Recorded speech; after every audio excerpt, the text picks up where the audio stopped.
Mic check for the YouTube stream.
Good morning.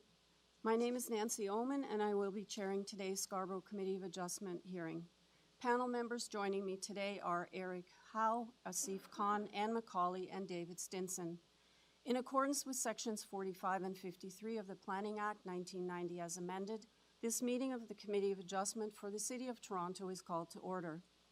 The Committee of Adjustment considers applications for variances from the provisions of the zoning that apply to the property, permission to extend or alter lawful nonconforming uses, and consent to sever property to create new lots.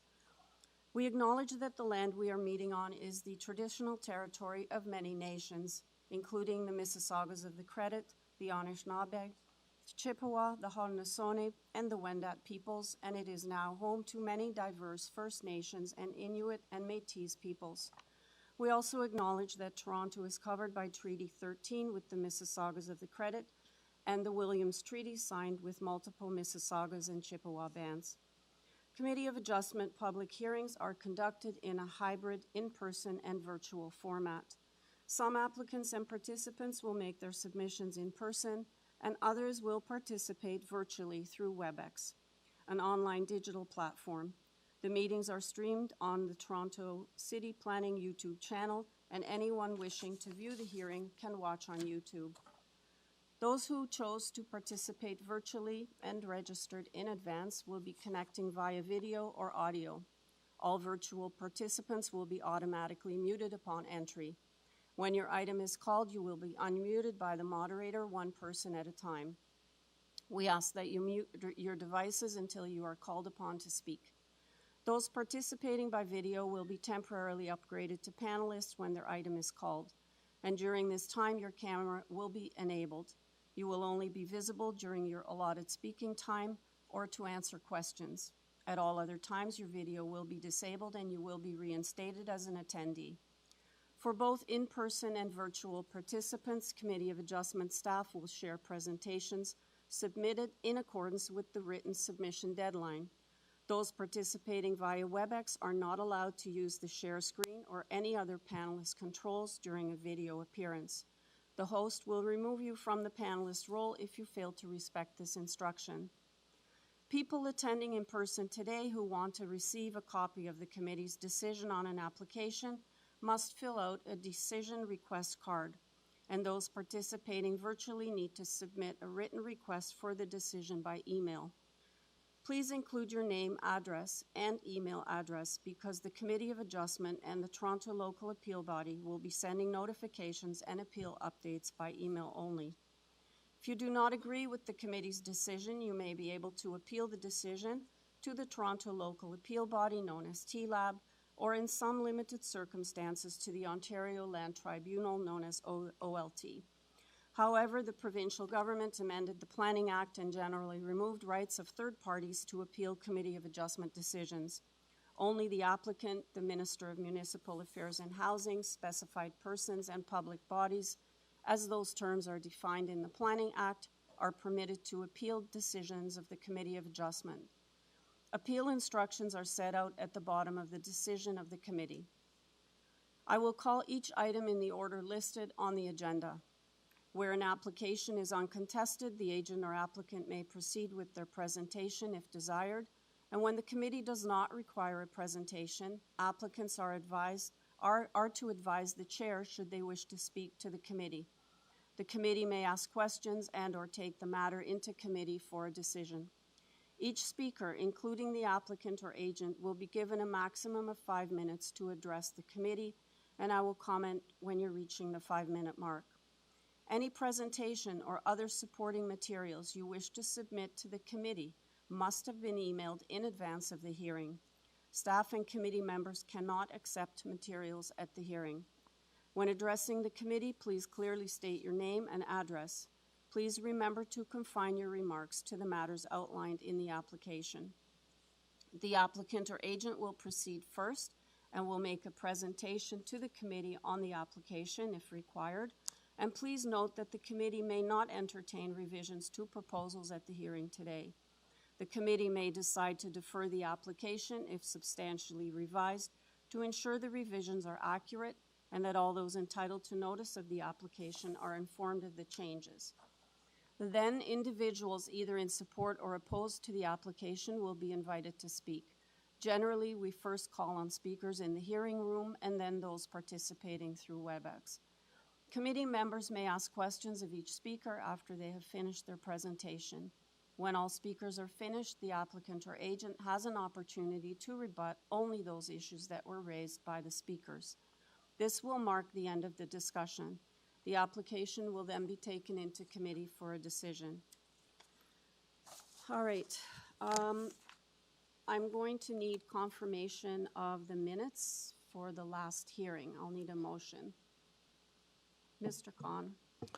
Thank you, Madam Chair. I would like to move that the minutes of November 5, 2025 be adopted as circulated. Okay, do I have a seconder? Ms. McCauley? I will second that motion. Okay, motion to adopt the previous minutes, moved by Mr. Khan, seconded by Ms. McCauley. All in favor? That carries unanimously. Panel members and staff, are there any declarations of interest? Okay, seeing none. Okay, Mr. Deputy Secretary Treasurer, in the morning session, are there any files to be closed or any deferrals? Through the chair, there are no items to be closed. There are 2 deferral requests.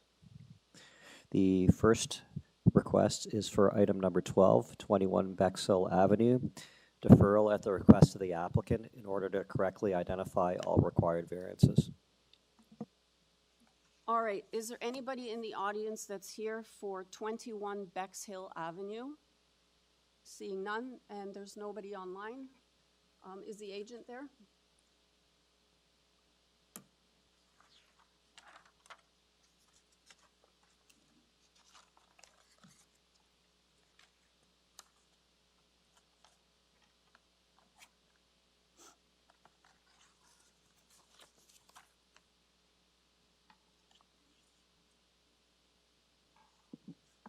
Jersey, your mic is unmuted. Go ahead. Mr. Rabinski, are you there?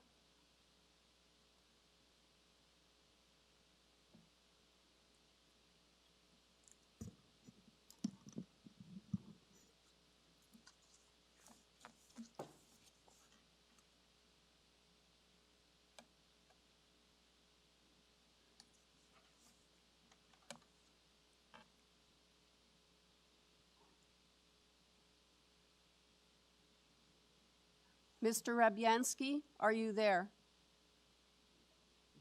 Please unmute or check if you're muted. We can't hear you.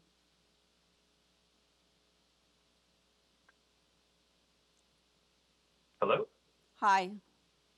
Can you identify yourself, Hi. please? Hi. Can you identify yourself, please, for the record? My name is Jerzy Rabianski of Distill Design, Inc., and I'm working on the file on BEXHILL. Okay, good morning. You're asking for a deferral. Can you please let us know why you need a deferral? There was on the notice, there was a discrepancy in wording for items number 7 and 10. So we want to correct the wording on the notice and on the zoning notice to clarify the correct wording. All right, sir. We'll take it into committee for a decision. Panel members on the deferral.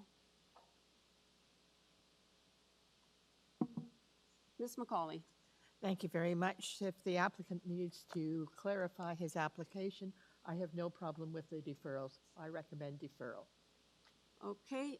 Do I have a seconder? Mr. Stinson? Thank you, Chair. I'll second the motion.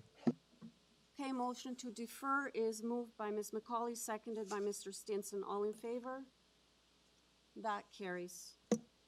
Through the chair, the last deferral request for the morning session is item number 14, 910 Pharmacy Avenue. Deferral at the request of the applicant in order to consult with the neighborhood and the local ward councillor. Okay, is there anybody in the audience that's here for 910 Pharmacy Avenue? Hi, sir. Are you in opposition, or you just wanted to speak, or you're listening? Okay, can you just come to the mic, please?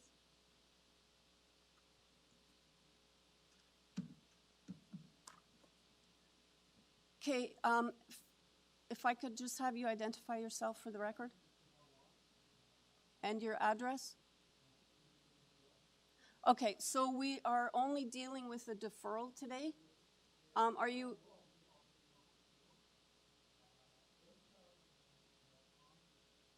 Oh, sorry. On the cover letter, I noticed that there's a couple documents I did not see on the website. I'm sorry, I can't understand you. Can you get closer to the mic? Sorry. On the website, there's in the cover letter, they mentioned 2 documentation. One is parking adjustment verification or adjustment verification. So we're actually not talking today at all. Yeah, I know. I just want you upload those 2 documents which I can see because I don't see the documents. You can upload them from the Application Information Center. It's not me upload. It's you guys need to upload. I did not see it on the site. May I have the cover letter? Thank you. I'm not understanding what the question is here. The application site, there are some documents I can download, including the plan. Sir, we're actually not hearing the applications. Yeah, no, I'm not hearing. I just say something is missing on the site. How about if it's something to do with the application and seeing the documents, can you talk to staff afterwards? No problem. So you're not objecting to the deferral? No, I'm not objecting. Okay, so yeah, the staff are behind here. You can speak to them, okay? Okay. Thank you. Can I speak to them? Yeah. Can I have the ages, please?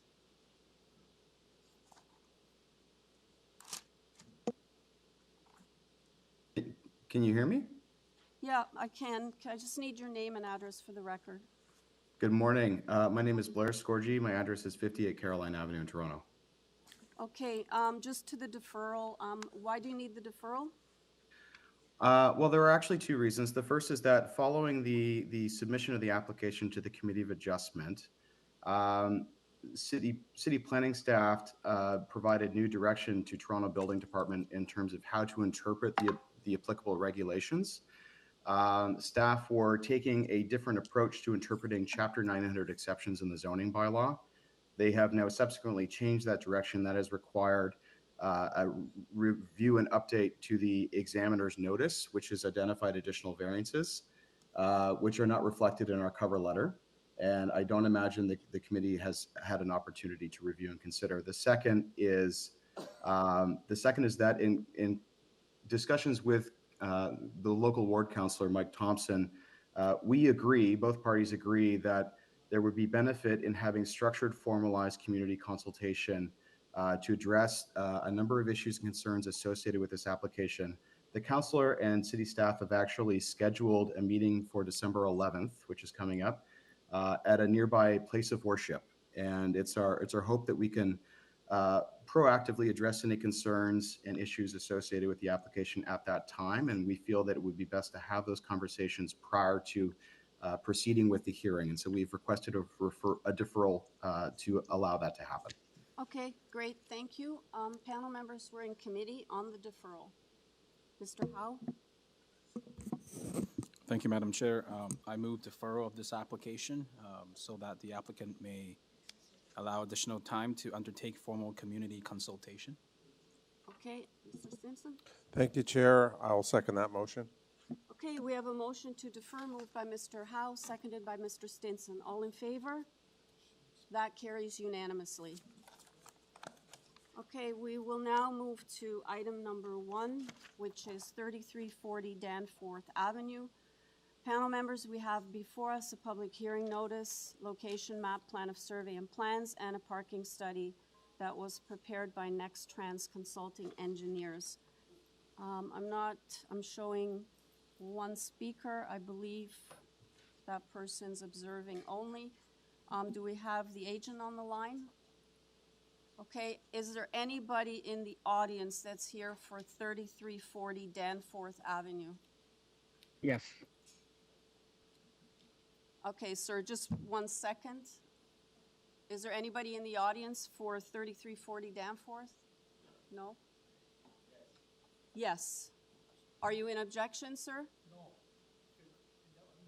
You're the owner, okay. And you have the agent here also, or you're speaking, sir? Sorry, then if you can come to the front.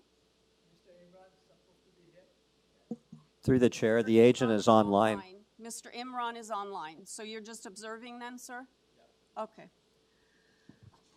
All right, Mr. Khan, can you please identify yourself, name and address for the record, please?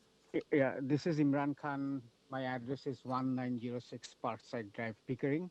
I'm on behalf of the owner to represent this application. Okay, sir, I don't think we need a presentation. Do any of the panel members have any questions on this? Mr. Khan. Thank you, ma'am. Thank you, ma'am. Through you, I have a question. What is the purpose of adding on the east side? Yeah, basically the purpose of this addition is to have the dead body holding here and have the ritual from our Muslim community, the ritual to finish here. And this has to be in front of the imam, who is the leader of the prayer.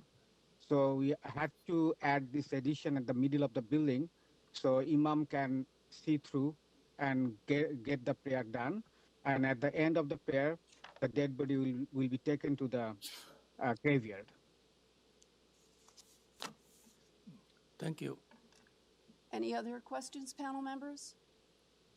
Mr. Stinson? Thank you, Chair. I don't have any question, but if this committee is ready, I note that there's a lot of variances, but no city departments object, and I'd like to put forth a motion to approve. Okay, I'm not seeing any other comments. So, sir, we're ready to make a motion on this, sir. Is there anything you want to add before we do that?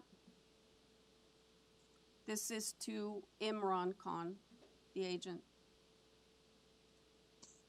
Hello. Okay, sir. Go ahead, Mr. Stinson. Thank you, Chair. Subject to the conditions required. No conditions. Actually, there are none. Sorry, I was looking on the wrong one. With no conditions, I move that we approve the application as is. Okay, Ms. McCauley. I will second that. All right, we have a motion to approve the application moved by Mr. Stinson, seconded by Ms. McCauley. All in favor? That motion carried. Mr. Khan is dissenting. Okay, so that's approved, sir. All right, item number 2 is 74 Warden Avenue. We have before us a public hearing notice, location map, plan of survey and plans, a red-line public hearing notice. We have photos of the site, and we have community planning are asking for conditions, and transportation is advisory only.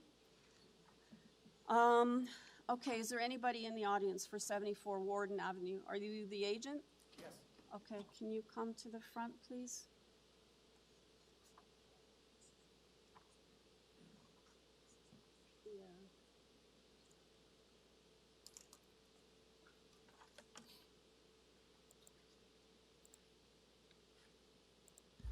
Hi, good morning.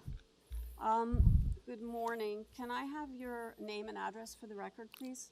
My full name is Ramesh Toki, and I'm agent of 74 Warden Avenue. I'm the general manager for BIRKDALE, the owner. All right.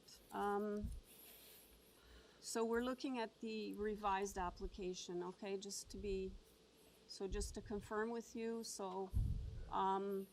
the first variance is a parking space may not be located in the front yard. So there's one parking space in the front yard. Yes. Okay, and then there's another change to variance number 2, which is changing it to 21.84 meters squared. Yes. And variance number 3, you're changing it to 23.20 meters square. Is that correct? Yes, ma'am. Yeah. Do you know the percentage for variance number 3? For soft landscaping, it will be 58%. So is it 58% then? Yes, for soft landscaping. So I'm sorry. So I think I misread the last two. So variance number 2 is it actually going to, and it's 42%, which is 19.39 meters squared. Yes, for hard landscaping. That's incorrect. Okay, so I need you to give me the accurate. So you changed it, number 2, to 21.84, right? Meters square. You increased it. I increased it, the soft landscape. Yeah, the front yard landscape. Yes. You increased it to 21.84 meters square. What's the percent? Do you have the numbers? We need the numbers, sir, and we need that for the third variance change also. You changed it to 23.2 meters square, which you're improving the situation, but we need the percentage of the softscape also. So for the soft landscaping, as I mentioned, that it will be 58% of the. That doesn't work because it was originally I think 24.15 meters square, right? And you've improved I don't know. Correct me, staff, if I'm wrong. Actually, that was by mistake, and it was 55 before. So when I changed it, it went to 58% of the soft landscaping and 42% of the hard landscaping. Okay. So I need you to give me the correct numbers then. Is it 42%? Of hard landscaping? No, let's go to variance number 2. So variance number 1, it's fine. It's one parking space. But variance number 2, what is it supposed to be? 42%? Like, if you're not sure, then, yeah, go ahead, Mr. Deputy Secretary Treasurer. Through the chair, this was discussed between staff and the applicant, and this is what the applicant wishes to submit. So if the applicant wishes to submit this, and if at the building permit stage, it doesn't meet the zoning requirements, the onus is on the applicant. I understand that, but I'm But it's not for us to make interpretations. We can flag it, but at the end of the day, it's the applicant's. Okay, just so I'm clear, because I'm looking at the red part and the black part, so. Madam Chair? Yeah. There's a second page here called Revised Requested Variance. Yeah, that's what I'm looking at, and it's a bit confusing. And it says 42% for front yard landscaping and 58% for front yard soft landscaping? Yeah, and I'm trying to confirm if that's in fact what you're asking. So you Yes. defer about these variances? Yeah, that's. Okay. So, and we are flexible for, we respect your decision, whatever you, but just we are flexible for one parking space at the front yard. I think we're good. Okay. Okay, go ahead, Eric. Sir, your changes to variance 3 is clearly wrong. The minimum requirement for 75% is 23.2, and you're giving us less, 58%. 58% is 24.15. How can 58% be bigger than 75%? So we could approve it, but you're going to have problems. The figures are wrong. So still, as I said, that we are flexible to it. It means even we can bring it to 75% or something. Because couple times I discussed with the committee of adjustment with Ms. Homa Hedayat and as well Eric Hill regarding this to bring it. That what will be the committee of adjustment will approve this. Okay, sir, here's what I'm going to suggest to you. Yes. My suggestion is to defer it so you come back with accurate numbers. If you want us to approve this, chances are you're going to have problems with your building permits because this is just wrong. They're not accurate. The numbers are wrong. Chair, if I may. Thank you, Chair. Sir, your public notice is wrong also. This committee does not deal in what ifs and speculatives. We deal with the facts, and the facts on your public notice are wrong. So if this comes before me, I'm not going to approve it. Okay, so it's up to you, sir. If you want us to go ahead, or you can ask for a deferral and talk to staff and actually listen to staff because what's here is incorrect. Sure. Yeah. So what is it you want to do? So we will change it to, it means. No, sir, we can't negotiate here. Yeah. We don't negotiate. We only deal with what's in front of us. Yeah. And as Mr. Stinson already said, and I've told you, the numbers are incorrect, and your notice was also incorrect. So either if you want us to deal with an incorrect situation, that's up to you, or you can defer it and get things fixed and come back. Yeah, so I have to defer it and come back with it. Okay, panel members, we're in committee on the deferral. Go ahead. Thank you, Madam Chair. I will move deferral of this application so the applicant could sort out the language and the numbers on their notice of application. Through the chair, just for clarity for the minutes, would it be deferral to, in order to correct, at the request of the applicant, in order to correctly identify all required variances? Is that? That's much better stated. Thank you. Okay. Secondary. And Chair, I'd like to second that motion. Thank you, sir, for your help. No problem, sir. Thank you. All right, so we have a motion to defer the matter, moved by Mr. Howe, seconded by Mr. Stinson. All in favor? That carries unanimously. Okay, the next item, item number 3, 18 Corinne Crescent. We have before us a public hearing notice, location map plan of survey and plans. Another red line public hearing notice, a revised site plan with tree details as well as site photos. We have a report with conditions of approval from planning, and TRCA has no objections. All right, is there anybody in the audience for 18 Corinne Crescent? Seeing none, okay, do we have anyone online?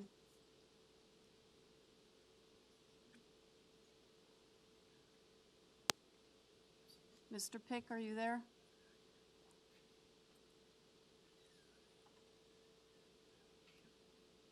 Hi, yes. My name is David Pick from Pinpoint Engineering. I'm located at 8841 George Bolton Parkway in Bolton, and I'm representing the application for 18 Corinne. Okay, good morning. I don't think we need a presentation on this. Just want to make sure. So I think there's a question from Mr. Stinson, and we are looking at the revised notice. Is that correct? the red line notice? So just, they've removed and the existing pergola in the rear yard from the purpose. Variance number one is, and variance number one, you changing it to 42.1%, which is 210.6 meters squared. Variances 2 and 3 remain the same, and you've deleted variance number 4. Is that correct? Correct. Okay, Mr. Stinson has a question for you. Thank you, Chair. Mr. Pick, just a quick one. Legalize the existing. How did this come to be? And now you're coming to the committee for approvals. So the homeowner back, I think in around 2012, had a carport built, and it was approved through permit on the side of the house. Once the carport was done by the contractor made a comment to the homeowner, hey, wouldn't it be nice to wrap this roof around the back of the house? The homeowner said, yeah, that would be good. She trusted the contractor to get a permit again, as the contractor was the one that got the permit for the carport. But the contractor built it without a permit, and the homeowner did not realize that he had done that. Then later on, the same contractor came back and closed it in for the homeowner, again without a permit. Now, I guess one of the neighbors called in and said that there was some construction going on without a permit, and then the notice was given to the homeowner. So the homeowner would like to try and get this legalized and go through the proper channels to get it completed. Thank you for your frank and honest answer. This committee always likes people to get things approved before we look to approve them, but in this case, things have happened, so thank you. Anyone else? Any questions, panel members? Okay, Mr. Pick, we're ready to go into committees. Is there anything you want to add that's not in the materials before us? No. Okay, we're in committee. Mr. Howe. Madam Chair, through you, I move approval of this application. The revised notice looks minor and meets the 4 tests of the Planning Act. Community planning has no objections, and but subject to their condition that the owner must maintain existing enclosure of the carport. On those conditions, I move approval of this of the revised application. Him, Ms. McCauley. I will second that move, that approval with the conditions. All right, we have a motion to approve the application, including the condition in the November 25th planning report, moved by Mr. Howe, seconded by Ms. McCauley. And all in favor? That carries unanimously. Thank you, sir. Item number 4, 819 Kennedy Road. We have before us public hearing notice, location map, plan of survey and plans, a cover letter from Bousfields. We have tree and site photos, presentation materials from the agent. We have a report from transportation that has advisory comments, and Metrolinx has conditions. Is there anybody in the audience for 819 Kennedy Road? Hi, are you the agent? Is there anybody else online? Okay, thanks.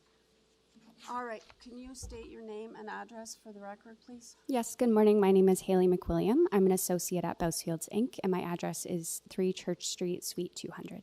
Okay, good morning. I don't know that we need a presentation. No? Any questions, panel members? Mr. Stinson. Thank you, Chair. Thank you for coming before us today. I noticed that, you know what? I realized that I have the answer to that question. Thank you. No problem. Mr. Khan. Thank you, Madam Chair. Through you, I have a little bit of a difficulty. You have 10 variances in front of us. Number 1, 2, 3, 4. They are not minor. Could you briefly justify that we should be voting for that? Sorry, do you mind repeating that? I just couldn't hear the last part of your statement.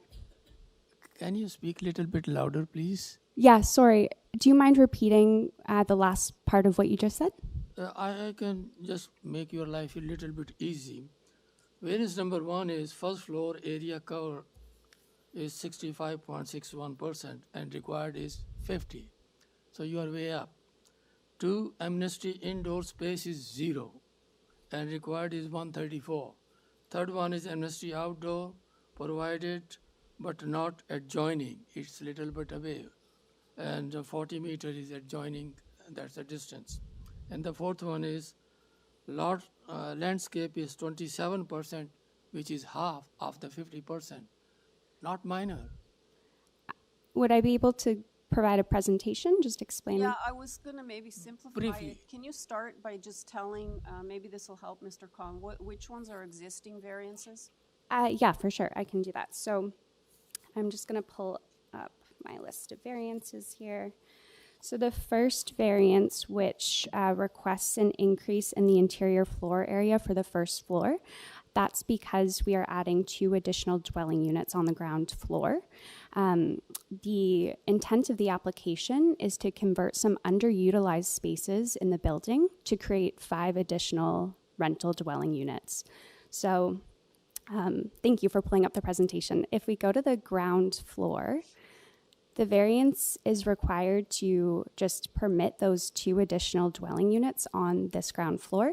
So today, that is an existing garage space and a storage room, as well as an administrative office. So these spaces, which are not currently being used very well, we're suggesting that we convert them to dwelling units. The existing administrative office is going to be located closer to the lobby.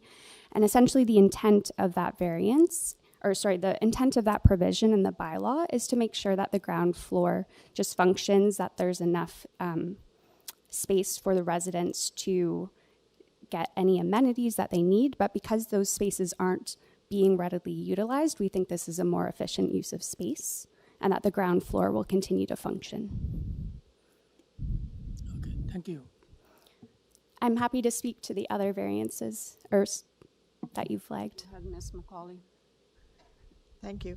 I'm not sure I understood.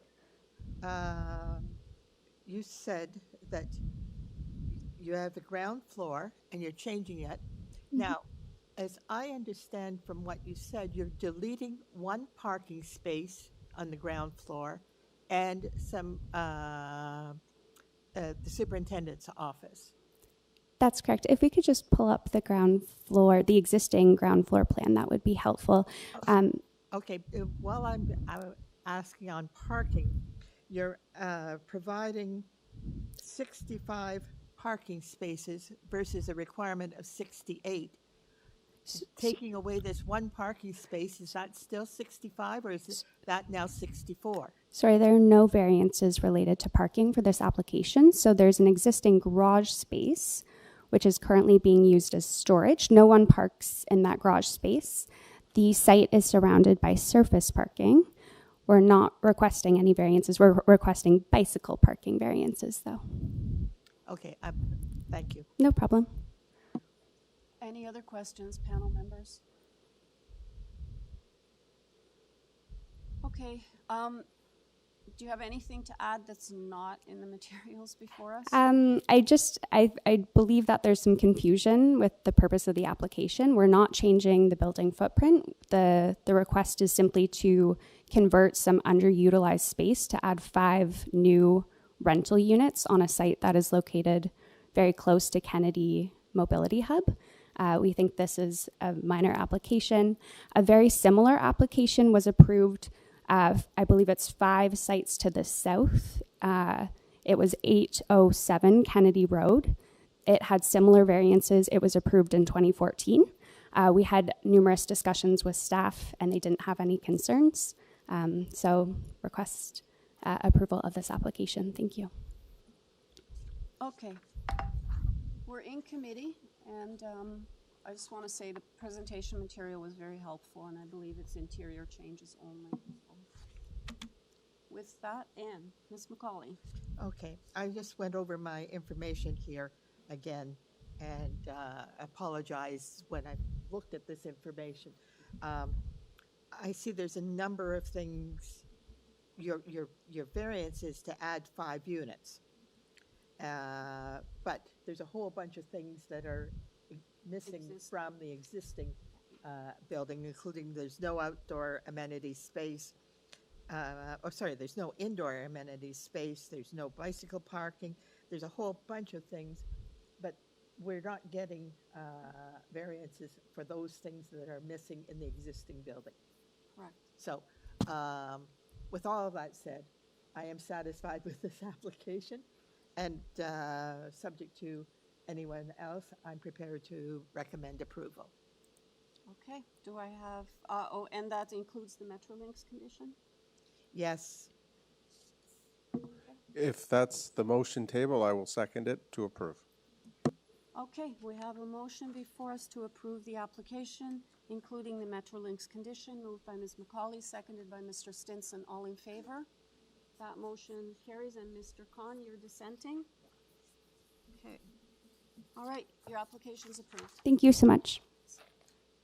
Item number 5, 1840 Birchmount Road. We have before us a public hearing notice, location map, plan of survey, and plans, a cover letters from Papadopoulos Architects. We have just looking at my notes here. We have a report recommending deferral from transportation. We have advisory information from transportation. We have, actually, the deferral report was superseded by another report that we received, so they're no longer seeking deferral. And it's advisory. We have a letter in support from Councillor Thompson, and we have a letter in support from Councillor Candeval, and I'm not seeing any other materials.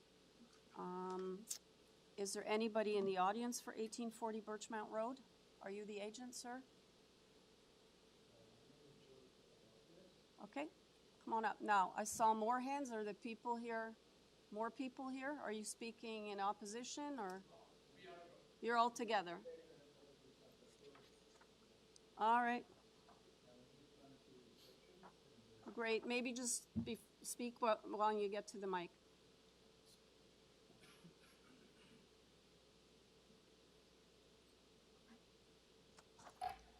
Is it on? I don't know. Is the red light on? Should be on. Okay, maybe pull it a bit closer so we can hear you. You can bend it. No, the mic. This. Hello. Just move this. Okay. Push the button. It's No. red on. Bend the microphone toward you. Oh, I see. There Okay. you go. I'm sorry. All right. Can you start by giving us your name and address for the Okay. My name is George Papadopoulos. I am the principal architect of GC Papadopoulos Architects. My office is at 28 Tripleton Road, North York. All right. And I am the agent of the application, and I filled it on their behalf. All right. It looks like you've worked things out with transportation, and so you're looking to convert indoor parking area to place of worship for ancillary dining space. I don't think we need a presentation, sir. Okay. Let me see. Anybody have any questions? Yeah, go ahead, Mr. Khan. Thank you, Madam Chair, through you. My question is, what is the hall capacity? I'm sorry, something wrong must be with my hearing aids here. So I need him to. What? What the hard? Oh, I'm sorry. The capacity of the building will be revised to. No, sir. Right now request it's is maybe about 200 the people. capacity that space you are converting into a dining hall. What is the capacity of dining hall? How many people? The dining hall size is.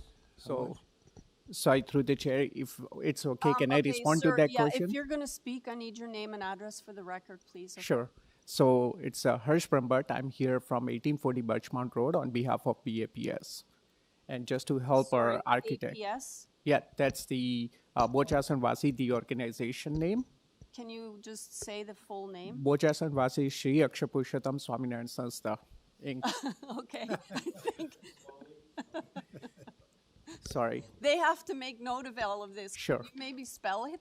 It's Bojasan, Vasi, Shri Akshar Purushottam, Swaminarayan Sanstha, Inc. You got it? They have it. Okay, we're good. Okay, so you're going to answer Mr. Khan's question. Yes. So the question is, what's the capacity of people in the dining hall? Yeah.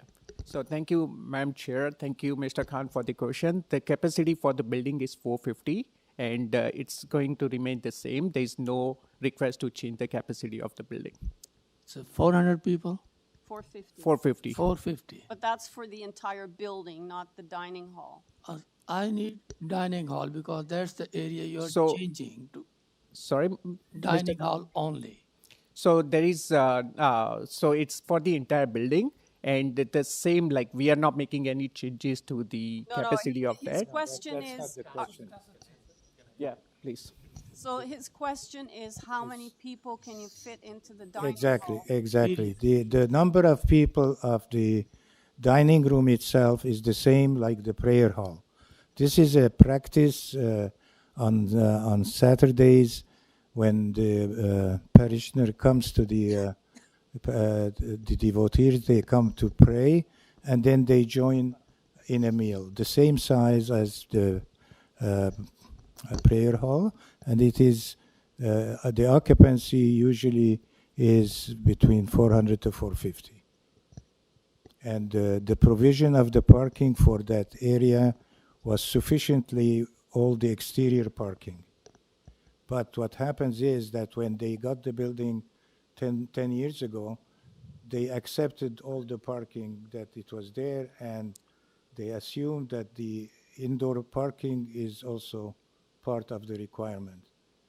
Okay, that could be correctly if they base the parking on the perimeter, but now it is based on the occupancy. And that's our application, is to get the approval so we can amend the site plan approval to be based on the like the occupancy itself. Once that is approved, we will apply for permit. Sorry to interrupt. You're Yes. a little bit off my question. Sir, I was asking this question because you are 87 parking short.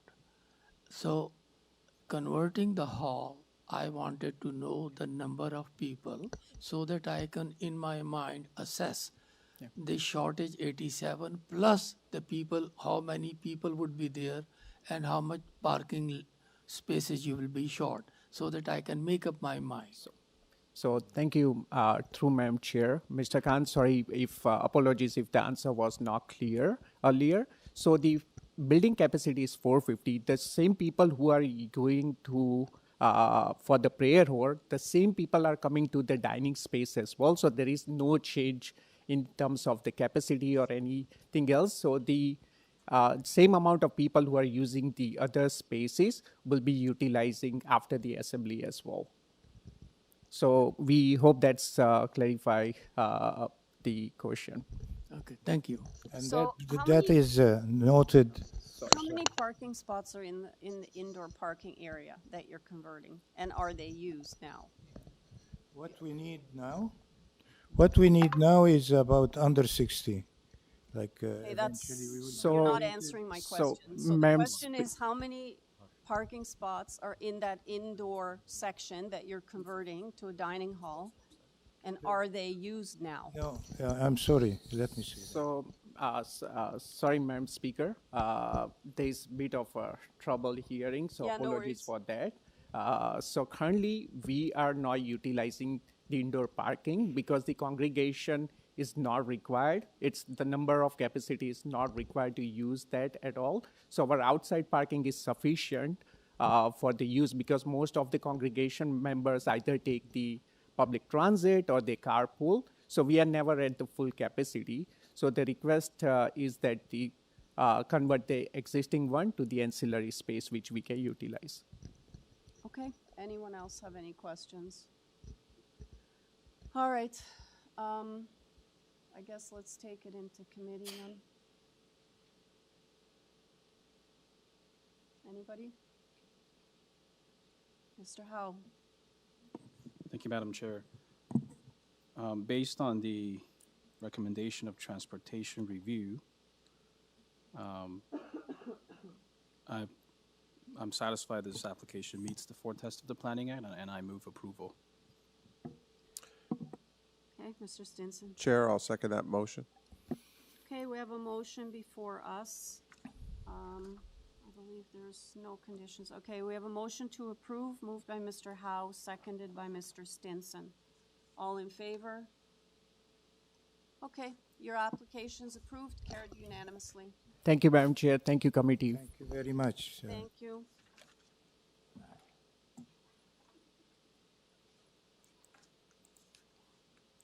Item number 6 is 4100 Gordon Baker Road.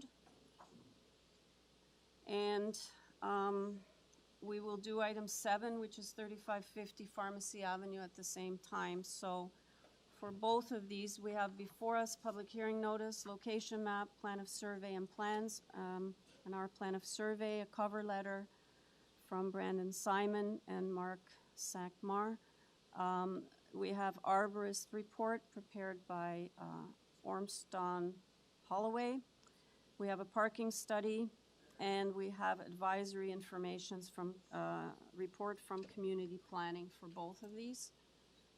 All right, and I don't see any speakers listed here. Is there anybody in the audience for 4100 Gordon Baker Road? You're the applicant agent.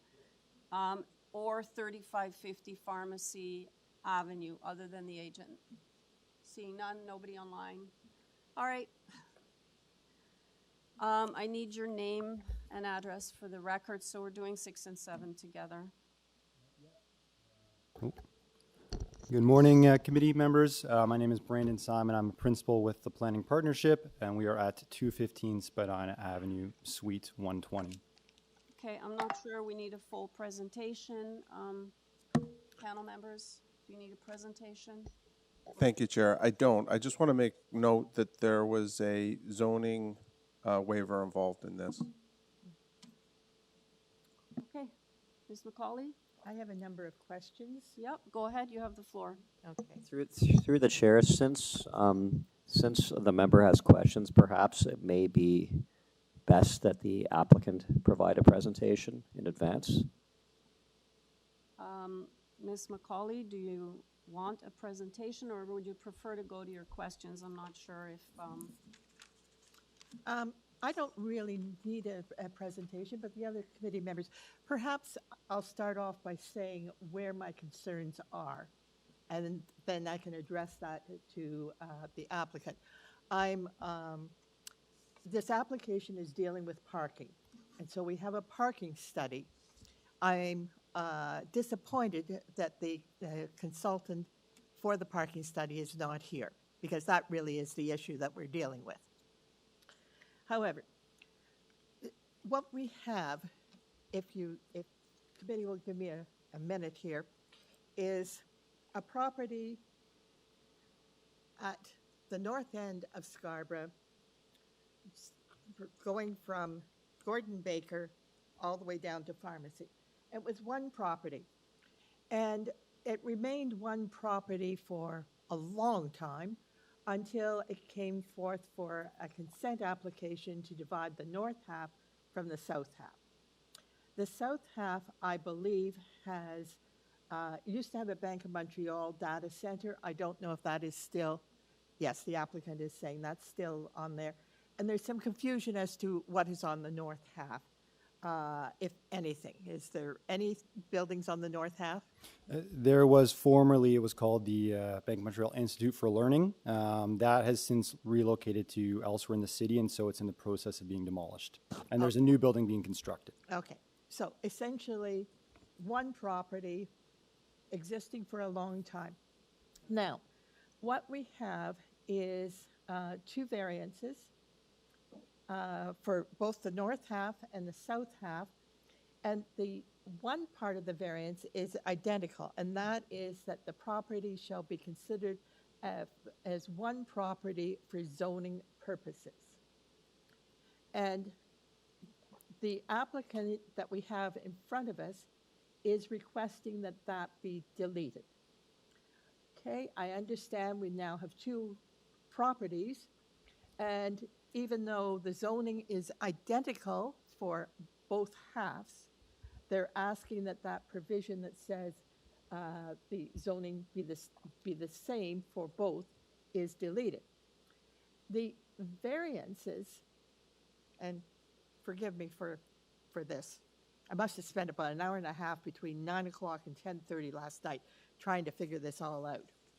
But the variances we have for the south property with the Bank of Montreal is to change the parking standards for industrial uses at 1.07 to 1.12, a modest increase, and to change the office uses from 3 spaces per 100 to 1.2. So that's to reduce the office use, and in fact to provide a parking of 1.12 per meter squared for all uses in the property. I'm okay with that. My problem is the second property. The second property is north, and it has exactly the same parking standards as the south property, but the request is not for 1.2 or 1.12 spaces. The request is for a maximum, no minimum. So for the industrial uses, it's a maximum of 4 spaces per 100 meters squared, and for offices, it's a maximum of 1 space per 100. In other words, there is no requirement for the north half of the property to provide any parking whatsoever. And the request is to provide a maximum which would have the effect, possibly, of reducing any parking that is provided. Now, I don't understand what is the difference between the north property, still vacant, and the south property, which has been developed for a number of years, in terms of parking requirements. This is an area of Scarborough. It's at Steeles and Pharmacy, very north part of property, limited, if any. Well, there is bus service up there, but it's pretty limited. So why on the south property is a reduction of to 1.12 spaces per both industrial and office, but on the north property, there is a reduction to 0 parking spaces required, but a maximum to be provided. I really wish that the parking consultant was here, because I don't understand what is different from the north property to the south property that generates this difference in parking. Well, if I could try to answer your question then. So when we initially, obviously this has been a long collaborative planning process with city staff to get to this point. Obviously there was a severance in 2022. Initially, after the property was severed, we met with city staff to look at the site plan application for the severed northern portion of the property. The entire property is subject to the old Scarborough Employment District zoning bylaw, but many of the other lands in the area have been brought into the new comprehensive zoning bylaw 569-2013. And in 2022, that bylaw, the new comprehensive bylaw, was amended to remove parking minimum requirements and establish maximum parking requirements, because that was the direction of the city in order to promote more sustainable developments, encourage public transit use, and ensure that there isn't over parking in new development. And essentially the analysis that city staff undertook at that time suggested that parking minimums are effectively an incentive for people to drive, because they're just providing some minimum parking that's not really based in actual reality of what people actually need. So when we were initially talking with city staff, the thinking was, let's bring the entire site into the new parking standard which is just the maximum, not the minimum. The issue we have is that there actually are, although it's one property or was previously one property, they are different contexts. As Member Macaulay mentioned, on the southern portion, the retained portion, there is an existing data center associated with BMO that is in use, that has been in use for, I believe it's around 35 years or so. And so there's also an existing parking supply. The existing parking supply includes 708 spaces, whereas the maximum permitted under the comprehensive zoning bylaw would only be 690 spaces. So already we had a bit of a discrepancy on that property between what was the existing supply and what was the maximum permitted. At the same time, the Scarborough Employment District zoning bylaw required 950 spaces where there were only 708 existing. So we had a situation where on the retained lot to the south, it had less existing parking than was required by the old bylaw and more existing parking than was permitted by the new bylaw. So essentially we looked at it on a site-specific basis and got a study done to say how much parking is actually being used because this is an existing building and facility that's actually in use, and that's where that 1.12 spaces per 100 square meters came from. And just to clarify, not proposing to get rid of any parking, just trying to ground and right-size that parking requirement based on what the actual usage is. For the northern portion of the site, this is new development, and the direction that we've heard from city is harmonize with the city's new zoning bylaw and parking approach, which is a maximum parking limit rather than a minimum parking requirement. And just to be clear, we are not proposing no parking. 440 parking spaces are proposed. That's in direct response to input from the industry in terms of what the actual usage would be. This is not a data center. This is a warehouse, a logistics hub, so much lower demand for parking than the data center. And what's proposed here tries to thread the needle between recognizing an existing use that's in an interesting, unique position in terms of how much parking is actually there, and new development, harmonizing with how the city wants parking to work for new development moving forward. So that was the genesis and the rationale behind the proposed variances. Okay, Mr. Khan has a question for you. Thank you, Madam Chair. Through you, question has been addressed about parking, sir, and thank you very much for your information. My concern is, if you allow me just for a second, I have a question for the staff. Sir, I was reading, has all zoning non-conformities and other applicable laws have been addressed? That is my concern. Have they been addressed?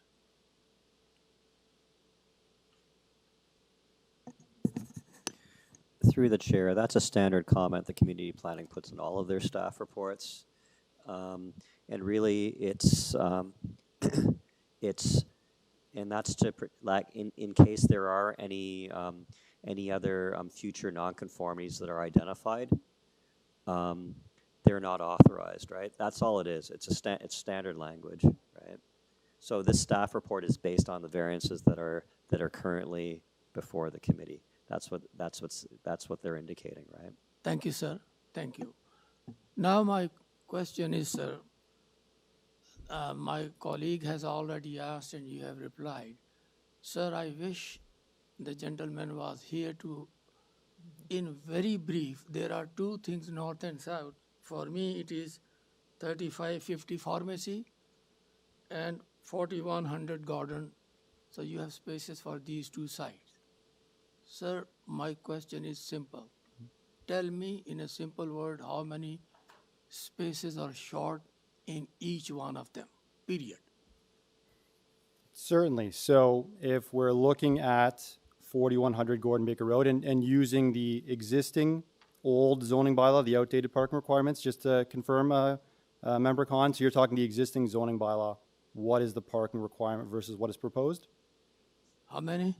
Just confirming, you're looking for the existing zoning bylaw, what is required versus what is proposed? No, sir, I am requesting you to give me the number that you are less in parking and on each side, period. Sure. I'll have to do some quick math in my head. So on the retained lot, so this is the existing building, the data center, as Member McCauley mentioned. There are 708 existing, 950 would be required, so that would be a reduction of 242. Sir, the number you are giving me don't match. They are very confusing. That's why my colleague and I am saying, I wish that person who did this study should have been here. I'm sorry, I'm talking about the actual spaces that are there, not the requirements. So fair enough. Let me go to the actual requirement and get my, I should have brought my calculator with me. So in the case of, one second. Perhaps I could ask a question that might clarify some of this. Sure.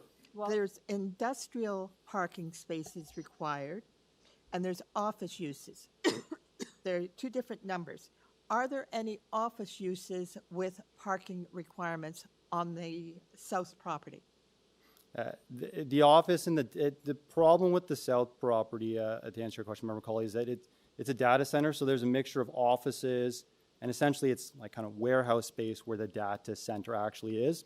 So effectively the parking demand is associated with the office use. And so that's what that rate that BA group came up with, the 1.12 spaces per 100 square meters, is based on the actual parking demand that they observed of employees working in that building. Okay, thank you. Go ahead. I thought that might have clarified things, but it didn't. No, it's okay. Sir, we understand that you have okay from our Director of Planning. You has his approval. And we also have recommendation from the Transportation Services. We understand that approval and recommendations. Sir, honestly, I just wanted the simple number of less parking, office or otherwise, in period for pharmacy as well as garden. So can I maybe jump in? If I'm understanding. So I'm just looking at the parking study numbers here. So the parking requirement is 1,416 spaces, correct? Is that between the two buildings? That is the combined, correct. Combined. So I think what Mr. Khan is asking is, with your variances, what are you going to be at in comparison to the 1416? Right, and so on the severed lot, there would be no minimum parking requirement. No, he wants a number. Forget sure. The so the actual parking supply. Okay. Right. So we're at 1,258 overall supply. So that's a reduction of 200 and some odd spaces. Okay. So you're going from 1,416 to 1,250. Is that 1,258. 15. 58. 58.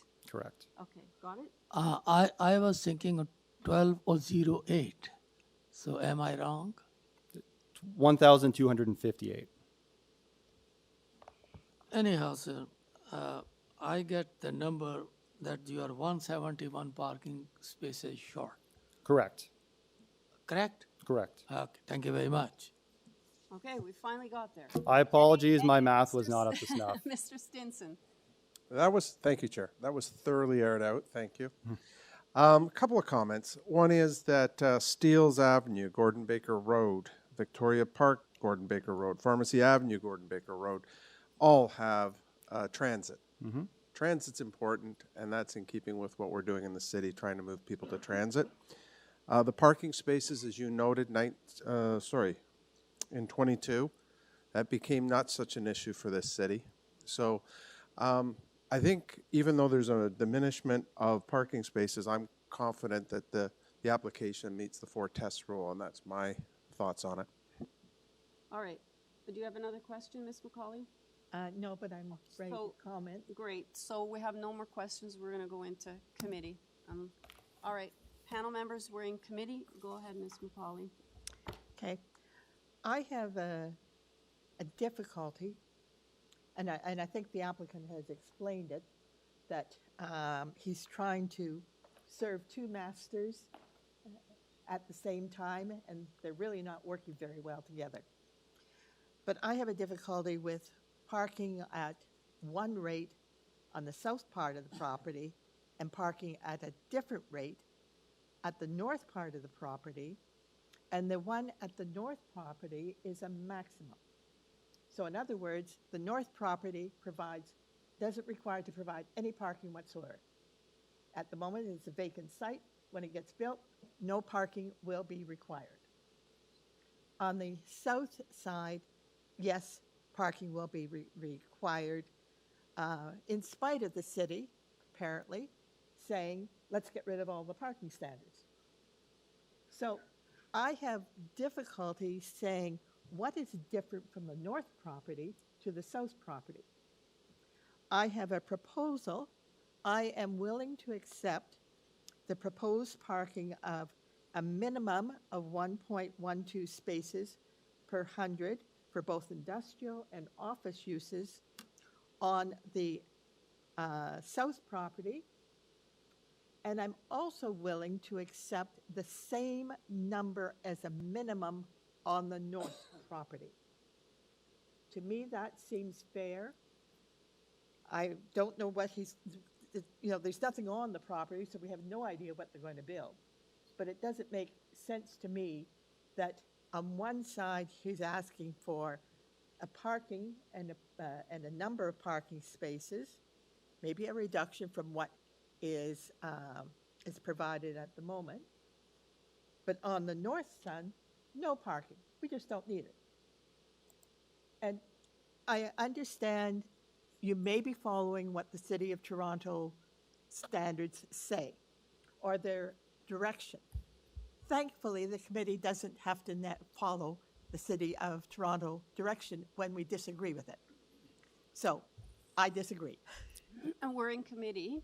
Okay, I'll come out for 1 second, and one thing, because we're going to go back in, because is the second part under the new bylaw? Is that the difference between the two? We're harmonizing the parking requirements under the new bylaw, and there is actually a site plan that was submitted that shows what's been approved already on the northern half.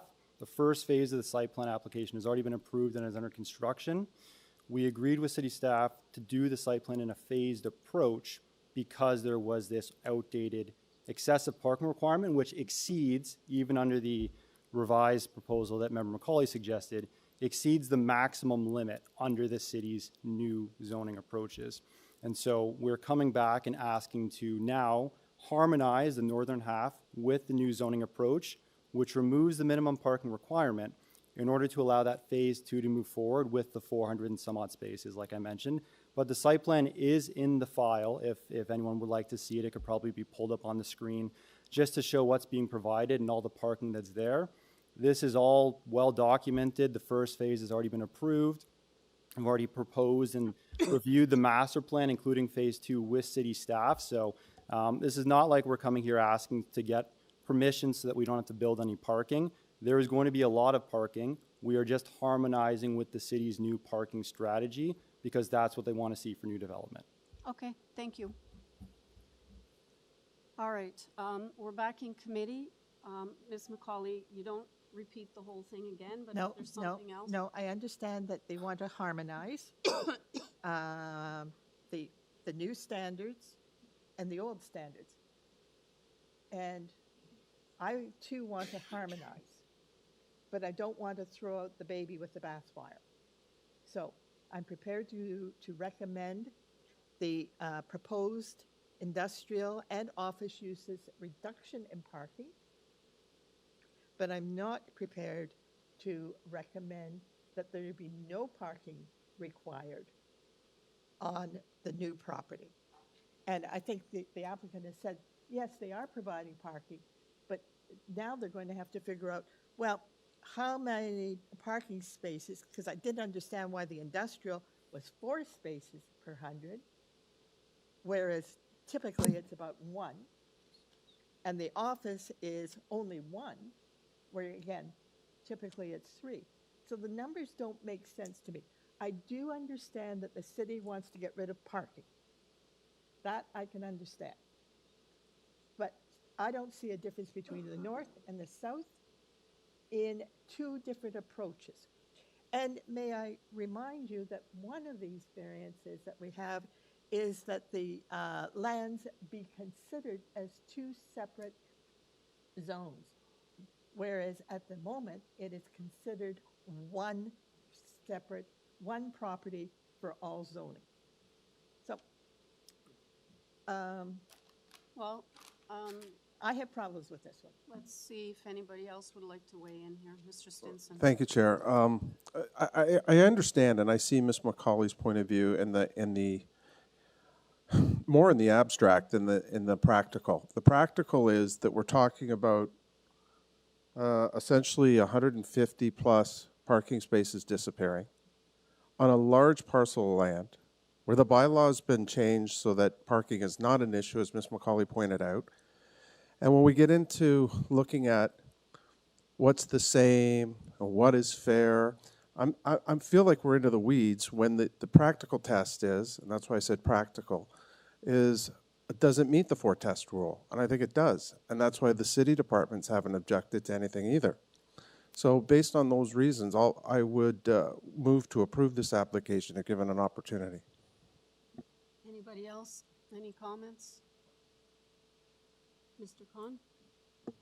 Thank you, Madam Chair. Little bit of a problem, confusing, but if one looks at the whole thing, my colleagues have expressed their two different views, acceptance and difficulty. I'm also in the same boat, yes and no. But having the consideration of recommendation from the Director of Planning, where I put my whole decision, when he recommends, probably he is the one who has seen thoroughly both sides, north and south, in detail, when he's recommending for the approval. So I think that helps me a little bit to go for the approval. Okay. Ms. McCauley? Again, I have proposed a suggestion. Okay, do you want to put a motion on the floor then, if that's your suggestion with? Okay, my motion on the floor is to amend the zoning bylaw for the north property and for the south property to provide a parking standard for industrial of 1.12 spaces per 100, and for office uses, 1.2 spaces per 100. In other words, we go back to the existing provisions, reduce both of them. Certainly the office uses be reduced from 3 down to 1, but still considered that if parking is desirable, and I believe it is on the south property, it's still desirable on the north property. In fact, the applicant has said they are providing parking. All right, so your motion then is to mirror the variances for 4100 Gordon Baker to 3550 Pharmacy, to have them the same. That's correct. Okay. All right, is there a seconder for that motion? Through the chair, I need to have a clear understanding of what's being requested So here. The motion is. Actually, let's put it up on the screen. So if you put up the ones for 4100 Gordon Baker, the variances for 4100, Ms. McCauley's motion is to have the identical variances for 3550. I am suggesting that in making variances, that these two sites have the same parking requirements. Well, can I see if there's a seconder? May not be a There's seconder. no seconder for this motion, so it's. Okay. It's I would actually suggest that the applicant take this matter back and reconsider it, because he's already told us he wants to provide parking. Well, I think right now we have to deal with what's before us. So I'm going to see if there's another motion. Through the chair, for the first motion, was that formally submitted? It was, and there was no seconder for it. So I need to understand what that motion is. So the motion is to basically change both of the variances that we show for 3550 to what we have for 4100. So to have the identical 1 and 2 for both applications. And I'm prepared to accept that the first statement that the zoning Okay, but applies it does- constitutionally Yeah, can but- be adopted. But there's no seconder. You just need it for the record. I need it for the record. So that's what she's saying is like, let's. Are you refusing the one of the applications? I'm refusing the application on the north property for a maximum parking and no minimums. Yes. So for the record, do you just want to refuse that application? If that makes it easier for staff, you want to refuse the second one? I will refuse the application, but I believe in refusing the application, I need to give a reason. Yes. And my reason is that we're trying to harmonize properties over time and provide a reasonable level of parking in a property that are adjacent to each other for the same uses. Through the chair, this is for which application? The 3550. This is the refusal for 3550. Right. Is there a seconder? Okay. All in favor? Opposed? Okay, so that doesn't carry. Then I guess we need to. We need a new motion. Well, actually, that's just for 3550. Dealing with both of them together, but if you want them done separate, that's fine. Let's deal with them separately. So I need another motion for 3550. Thank you, Chair. As the application sits before this committee, I move that we approve it in its entirety as stated in the applicant's adjustment request. Okay, just one question to staff. Are you automatically putting in the part that planning would like to have, that any other zoning conformities that may appear on the submitted plans that are not reflected in the written decision are not otherwise authorized on both of these? Through the chair, no. No? No, it's like that. That's for their staff report, but the decision will just say approval. Okay, that's fine, just double checking. All right, so I have a motion on the floor, moved by Mr. Stinson to approve the application. Do I have a seconder? Okay, Mr. Howe seconds. All in favor? This is for the north property? No, this is sorry, 3550. for the south property, the reduction in parking. No, we're approved, we're at, okay. We Yeah, did this is south 3550. property. No, we're not doing that one. We're still on 3550 because we have to do them separate. So the refusal lost, so this is to approve it. So we have. So you're doing the north property? No, 3550 is the one that you wanted to change, and the refusal lost. Okay. So you and Mr. Khan are dissenting on this one. Okay. Correct? Okay. So let's go now to 4100 Gordon Baker. Yeah, I did. So for 4100, I need a motion for 4100 Gordon Baker Road. So 3550 Pharmacy was approved, moved by Mr. Stinson, seconded by Mr. Howe, and the dissenting Mr. Khan and Ms. McCauley. 4100, I need a motion for it. Mr. Stinson. Thank you, Chair. With respect to 4100 Gordon Baker Road, Toronto, I would move to approve the application as it stands before this committee. Okay. Do I have a seconder for that one? Mr. Khan? Mr. Khan or Mr. Howe? Okay, Mr. Howe. Okay, all in favor? Okay, that one carries unanimously, so they're both approved. Okay.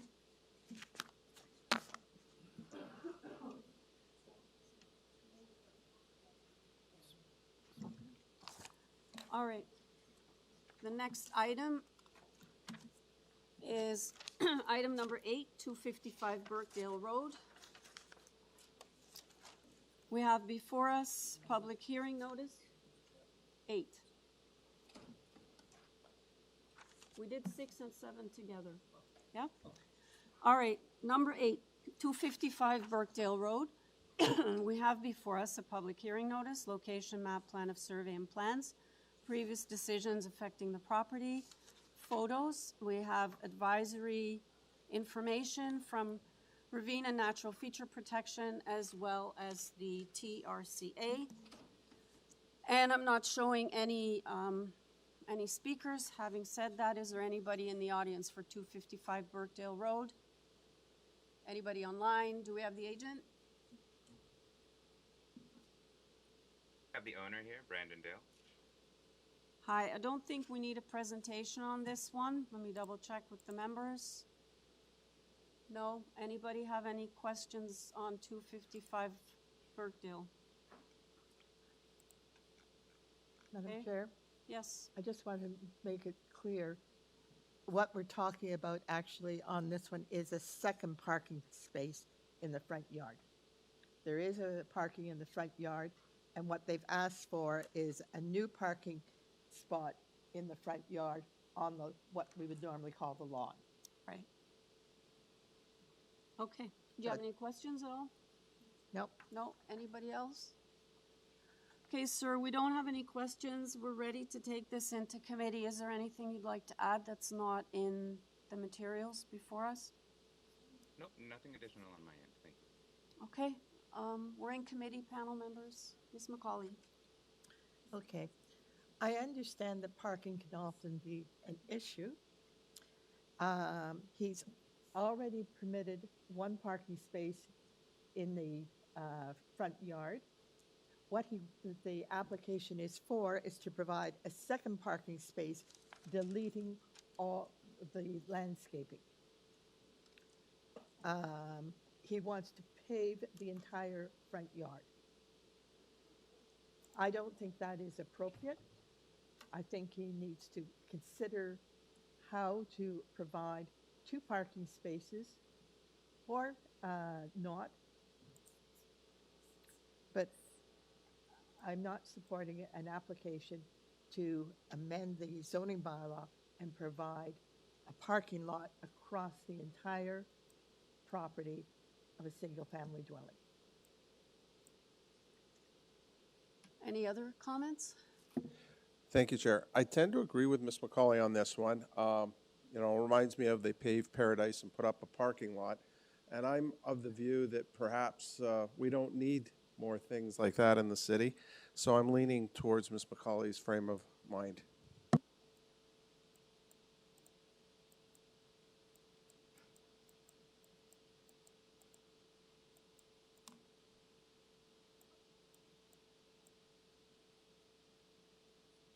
Through the chair,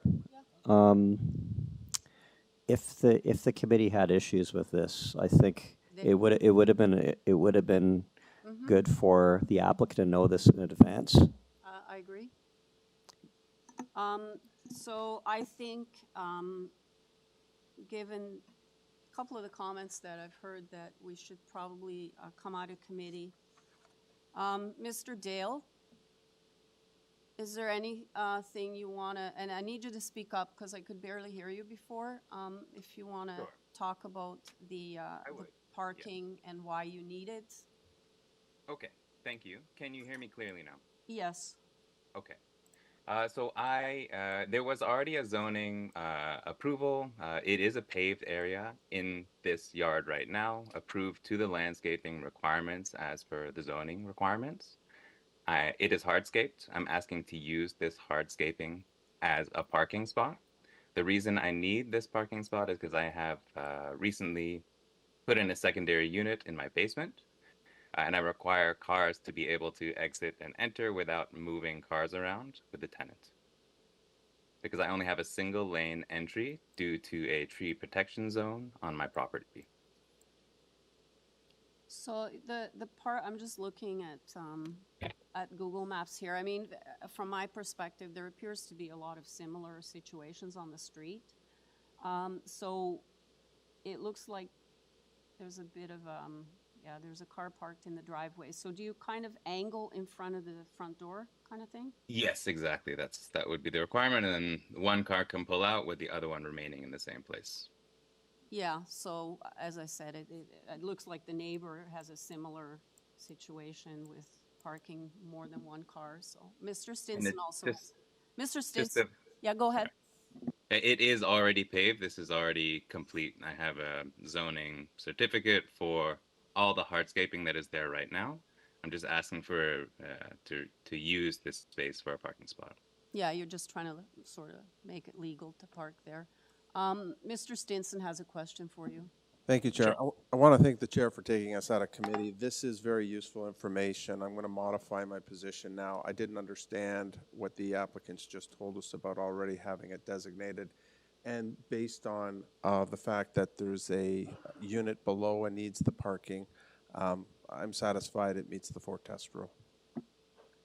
Any other questions, panel members? Okay, Mr. Dale, we're going to go back into committee then to deal with the... Thank you for letting me speak. I appreciate that. No worries.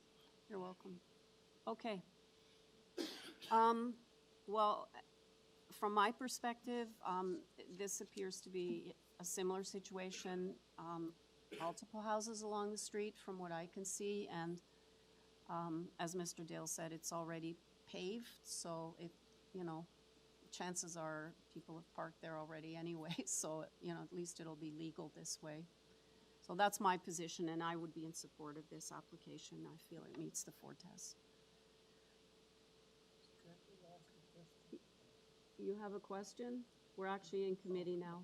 Yeah, you're good to, okay. Mr. Howe. Thank you, Madam Chair. Through you, I'm prepared to move a motion to approve this application.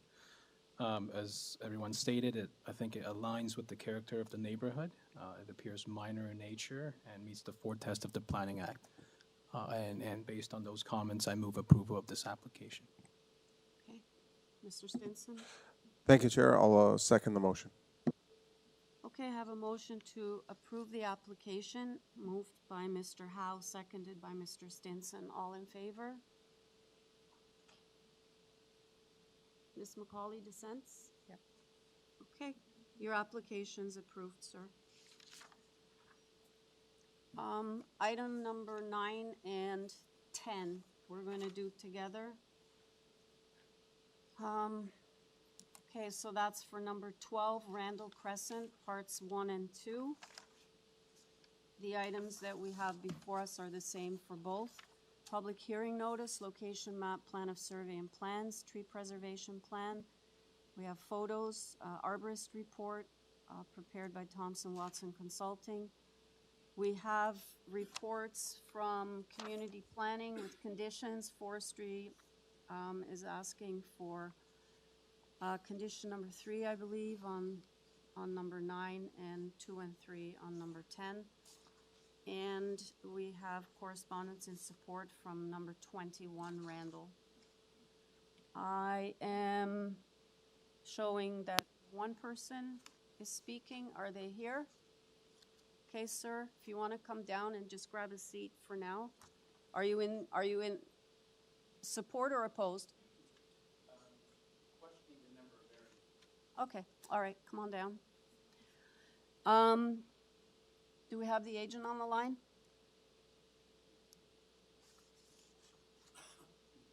Yes?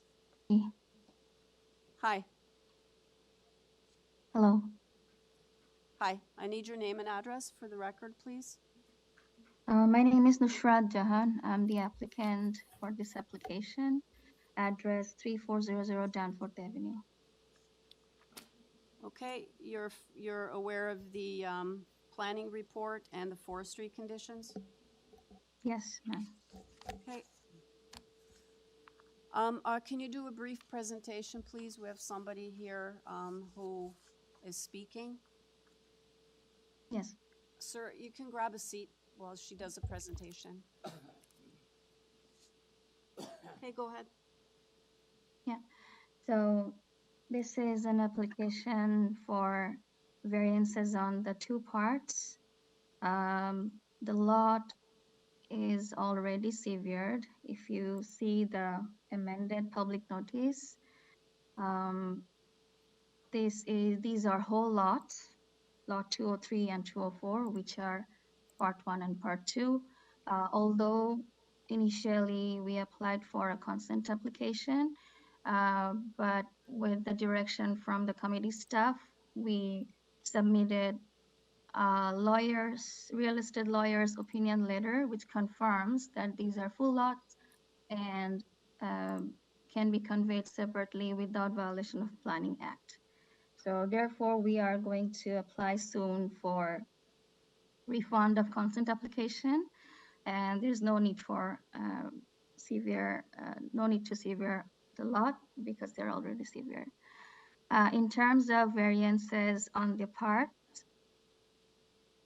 we have only one variance, which are side yard setbacks on the east side and west side of the lot.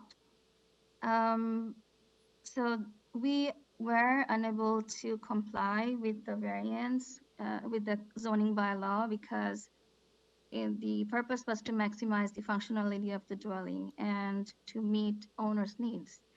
And also we couldn't just increase the overall length of the dwelling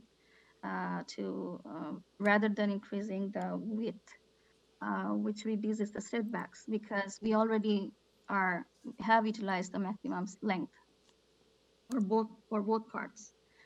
And these generated the variances on the side yard setbacks. Another thing is that we are already in process of applying for tree application, and we couldn't submit it because we were waiting for neighbors' approval for 2 trees. But now we know we can apply for tree applications very soon, within few days, and we'll follow the urban forestry's advice and recommendations as needed. Thank you so much. Okay, I'll have you back after we hear from the speaker here. Good morning, sir. I just need your name and address for the record. Yes. Can you hear me? I can. Okay. My name is Wayne Kolaski, and I live at number 7 Randall Crescent. And I sort of represent a few people on the street and in the neighborhood.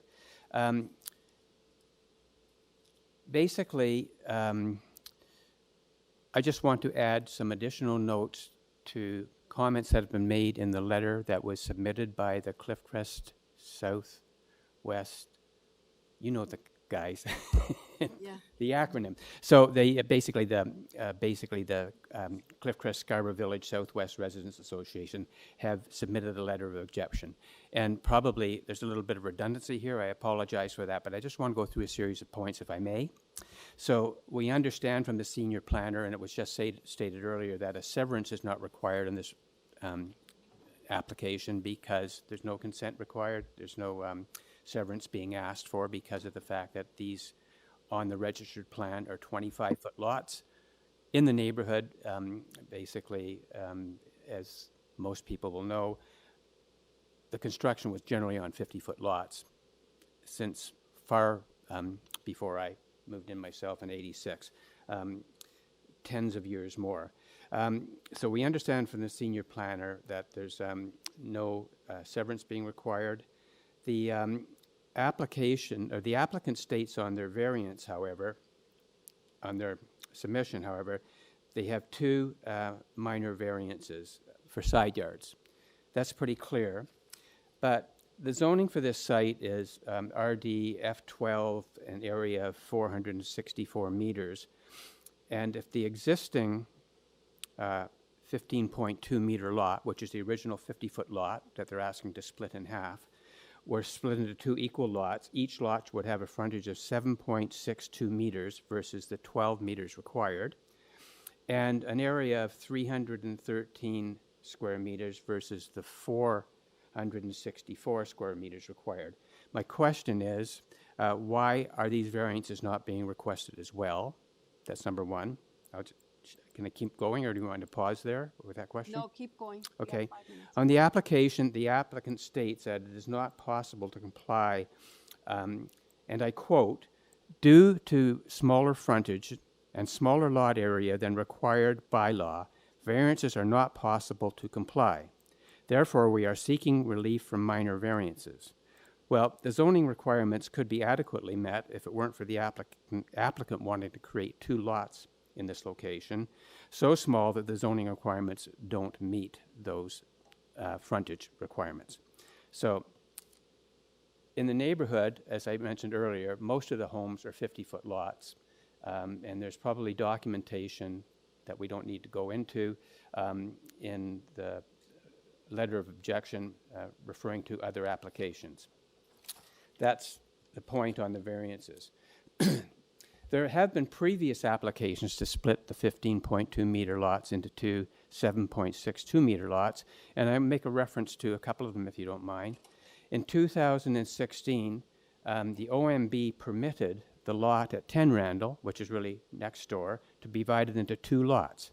Details of this are covered in the Residents Association letter, but essentially the OMB member stated in this decision that this was an unusual situation and should not be construed to apply to the whole neighborhood. The reason for that was the argument at the time was this was kind of across the street from a funeral home, so it wasn't going to bother anybody. The committee refused it, and it went to the OMB, and they approved it, though their comment was this does not basically in any way constitute a precedent. In 2018, TLAB refused an appeal to sever a 15.24 meter lot at 119 Harewood into 2 7.2 meter lots. The TLAB decision and order are included with the Residents Association letter. In 2023, TLAB refused a similar application to split a lot at 37 Allister.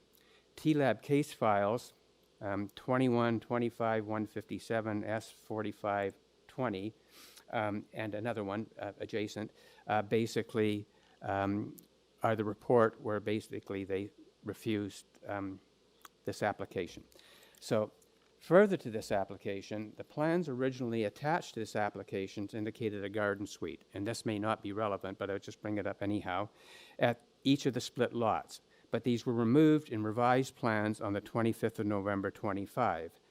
The notice on the front lawn, and I know we had a postal strike and the rest of it, but still states that there's an application in for garden suites as well. I'm assuming, based on the revised plans that were submitted, that there is no request for a garden suite at this point. Does this mean that they've decided that they don't have right away for firefighting and egress to the garden suites with a 0.610 side yard setbacks being requested? As I said, that's probably kind of a moot point in this presentation, but I just thought I'd bring it up as well. That's more or less it. Okay, panel members, do you have any questions for the speaker? Anybody? Thank you, Chair. Sir, thank you for your presentation. It was very comprehensive. I'm glad you raised 10A and 10B, and you're correct. This committee doesn't look at precedent setting. It doesn't apply here. It looks at the totality of what, say, in this example, would be the community situation. And 10A and 10B do have a split with homes similar in some respects to what's being proposed today. Having said that, do you feel that this proposal before the committee is not appropriate because even though there's an existing property with a split, this doesn't fit into the community because of, and what would be your answer? Okay, so I think there's a couple of things, and maybe relevant or not, but these are duplexes. We all understand the multiplex issue, and the multiplex issue is not requiring parking, et cetera, et cetera. So that's not on the table from my point of view. Secondly, a 50-foot lot, so they're asking for 2 duplexes side by side on 25-foot lots. If they didn't sever this lot, they could put a 4-plex on the lot. And also, easily, in my opinion, comply with the zoning requirements for setbacks and the other aspects. I don't know why that, well, I guess they're getting the same number of multiplex units in either scenario, so why the need to split it when there has been opposition in the past, not only 10A and 10B, but 37 Allister and 119 Harewood, that have gone to TLAB and refused those same approvals. So, in my opinion, if we've been down this road before and ended up with appeals and appeal upon appeal, and in the end, other properties not receiving the approval to split the lots, to me, that's 2 out of 3 denials. And I think they were all well-founded on neighborhood and the community because that's part of the process. For me personally to say, do I think it affects the neighborhood, I don't think it's just for me to state. But I think the fact that 2 out of 3 similar applications, having gone through processes and appeals, must have come to that conclusion. Thank you, sir. That's very excellently said. Precedent is precedent, and what's happened in the past is the past, so there's no precedent to rejection as much as acceptance. So anyway, that's just an observation, but we'll look at it all. Thank you. Mr. Howe?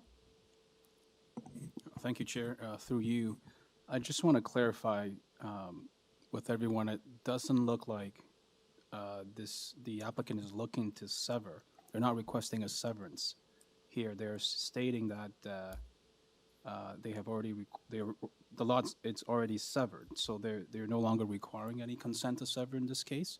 So, and the only 2 variances before us are the setback variances, and that's it. Maybe staff could pull up the supplementary agenda, the revised one. I just want to make it clear because a lot of the concerns we heard were about severance, but in this case, the applicant is advising us that they consulted their real estate lawyer and they do not need a consent to sever. So I agree with that. I'm not disputing that they need a consent for severance. I'm basically agreeing that they don't. The point is, when they sever these lots, the current zoning bylaws require a 12-meter frontage, and they'll have a 7.62. My point, if I wasn't clear on this, is that there's only minor variances required for side yard variances, and why is there not a variance for lot area requested, and why is there not a variance for frontage requested? So I'm just saying that the two variants. Staff's going to speak to that, if that helps. Through the chair, we can't provide zoning interpretations. What I can confirm is that the applicant did submit for a zoning review by Toronto Buildings, and Toronto Buildings has confirmed these are the only 2 variances that are required. And that would indicate that the lot area complies, right? These lots have been in existence for a long time. It may be lawful non-conforming. That may be why it was not identified in the zoning review.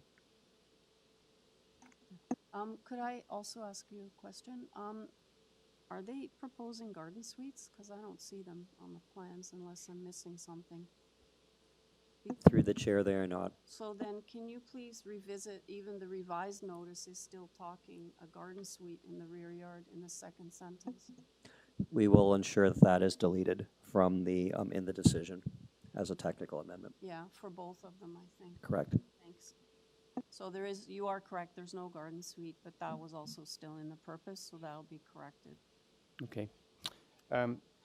Last comment then. So when one goes to the interactive zoning map and sees that the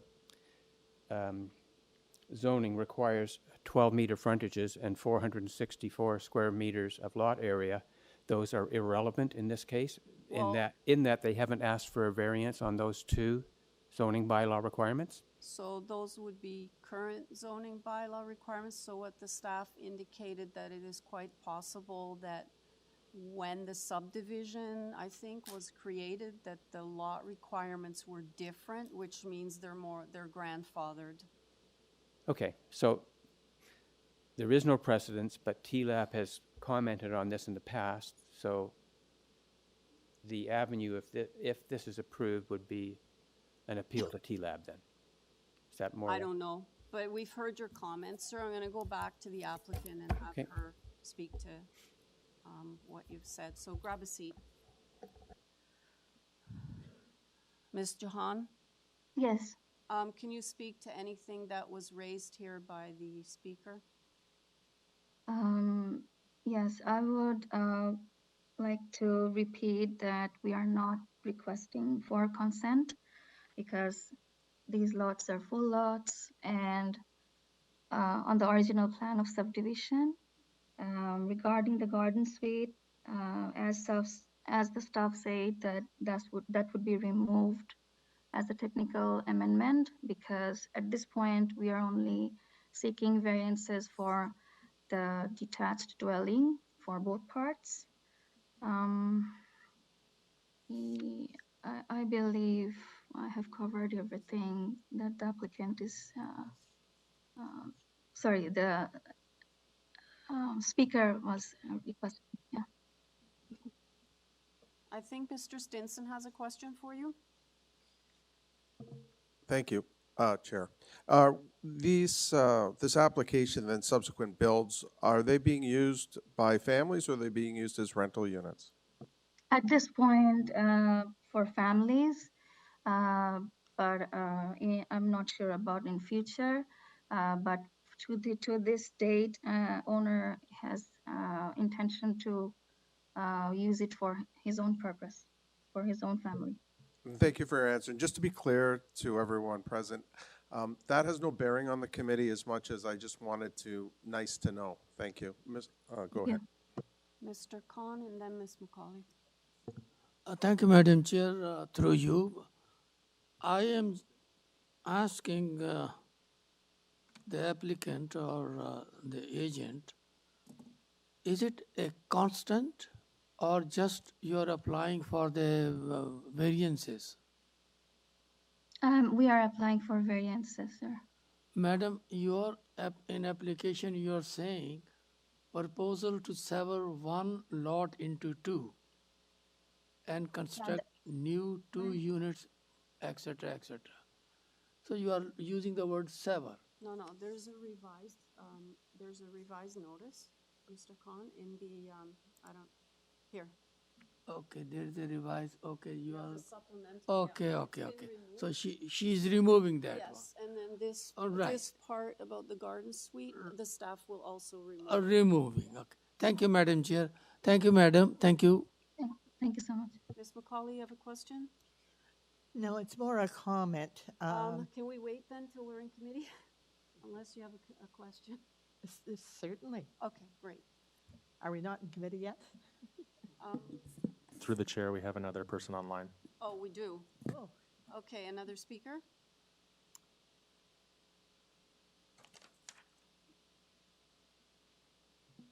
Is it Mr. Anderson by any chance? Through the chair, Joel, you are unmuted. Hey, can you hear me? Yep. Go ahead. I just need your name and address for the record. Yep, my name is Joel Gilbert Anderson, and I live at 4 Randall Crescent, and I'm right across the street from Wayne.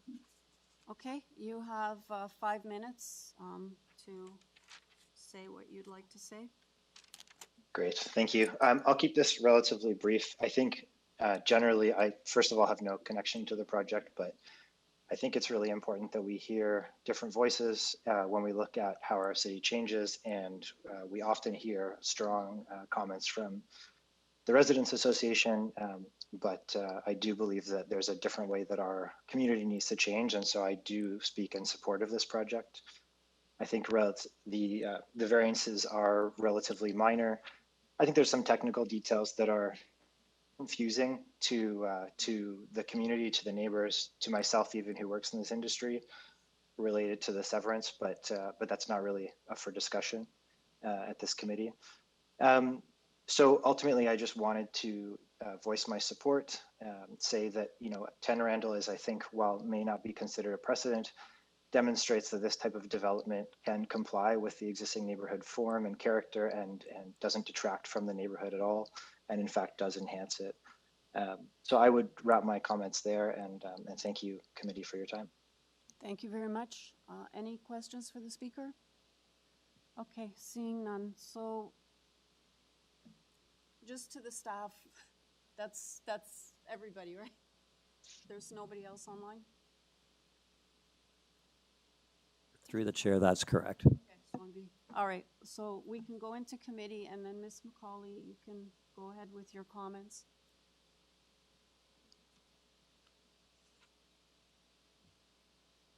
Are you ready for my comment? I am. Go ahead. Okay. My comments really deal with the OMB decision, which explains the history of this property as it was provided in I'm just looking for the date, but it was, I think, 1921. And so in 1921, yes, there was a plan of subdivision. The zoning bylaw, when it was enacted, ignored that. And that's why we have a different zoning bylaw now than what it is. The issue of what they're proposing really has nothing to do with most of this. They're looking for side yards. And, you know, we deal with side yards left, right, and center. What is interesting is that the zoning that is on the property doesn't reflect the property as defined. And that's going back to the OMB decision. Other properties may also have difficulty going back to getting a legal opinion that they own the properties. But the application we have, apparently it's gone through building. Building has seen the only issue they have is the building setbacks. So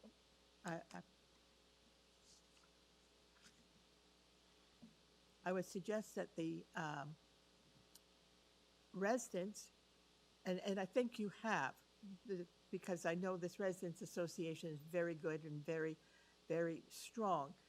Read that OMB decision very carefully, because it will apply to more than this one lot. It applies to anything else that was covered by that subdivision back in 1921. Okay, anyone else, any comments? Okay, I'll need a motion then. Ms. McCauley? Thank you. As I said, the only variance we have in front of us for number 9 and number 10, can we do both of them together? Yep. Is for side yard setbacks, 0.61 as a side yard setback from each side versus 0.9 meters. Those are appropriate setbacks and show that dwelling units can be provided on both these lots. So, There are no conditions. yeah, there are conditions, planning condition and forestry Oh, I'm sorry. Okay. on both. Subject to planning Yeah. conditions and forestry. All right, so we have a motion before us by Ms. McCauley to approve the application, including the conditions in the planning report and forestry conditions. Do I have a seconder? Okay, seconded by Mr. Khan. All in favor? That carries unanimously. Okay, is that for just the? It's for both. Okay, thank you. Yep. Okay, we're going to take, panel members, do you want a 15-minute break? 15-minute break, so we'll be back at 11:50.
Where? Okay, great.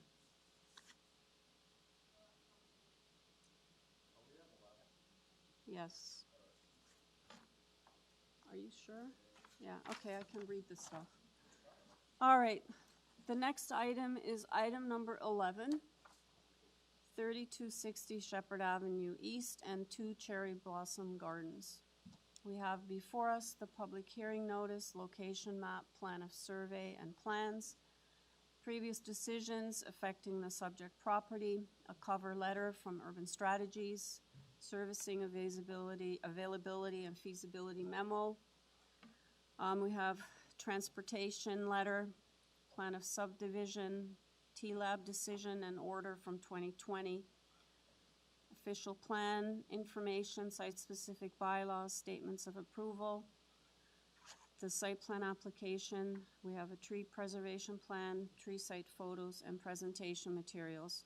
We have a report from planning that's asking for conditions. All right, I don't see any speakers other than the agent. If you can make your way down. Just to staff, just double checking, is there anybody online for this one? Through the chair, there's another agent online, but perhaps the agent in person. I'm assuming they're both in person. Yeah, there's okay. 2 in person and there's 3 listed, so 1 is online. That person is not going to be speaking. I guess it'll just be the 2 of you. That's fine. Okay. Panel members, do you need a presentation or can we go straight to questions? Can you do a very brief presentation, please? Sure. Can you hear me? Yep. Hi, everyone. My name is Desi Simova. I'm a registered professional planner working as a senior associate at Urban Strategies with address 197 Spadina Avenue, Suite 600. So are we putting the presentation or you just would like me to speak to it? Sure, we can go through it.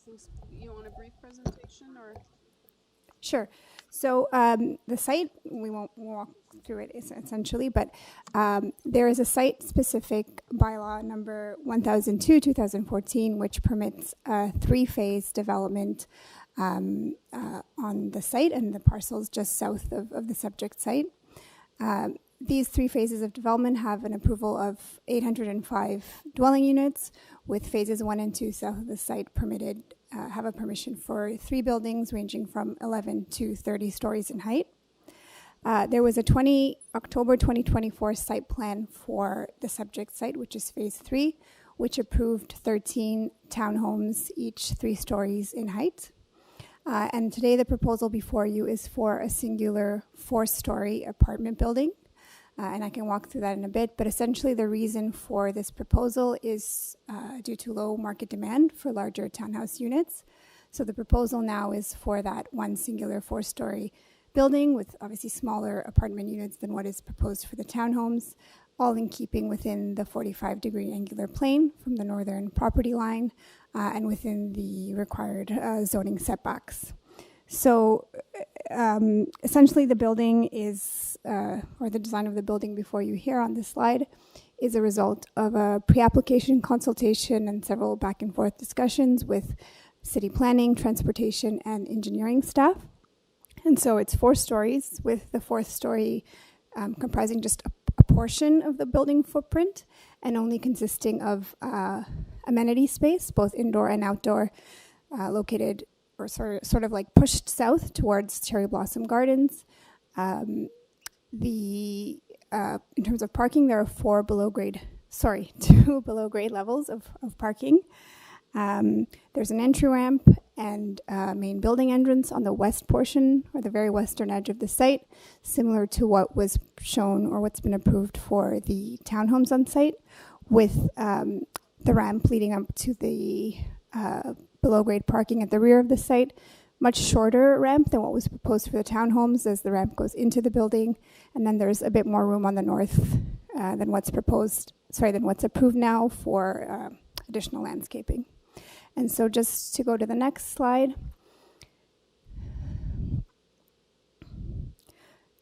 One below, or one prior to this. Great. So the picture on the north is the south facade along Cherry Blossom Gardens. You'll see the each grade unit has individual unit entries on the ground plane, connecting through pathways to the sidewalk. And then the north facade, which is the bottom drawing, has there are no ground level entries there. That's the rear yard. Each unit has a recessed or inset balconies, and again, no access from the ground.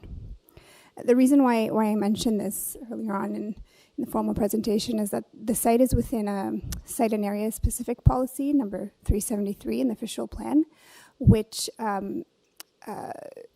designates the site as mixed use, but also identifies the site within the what's called the grade-related residential zone.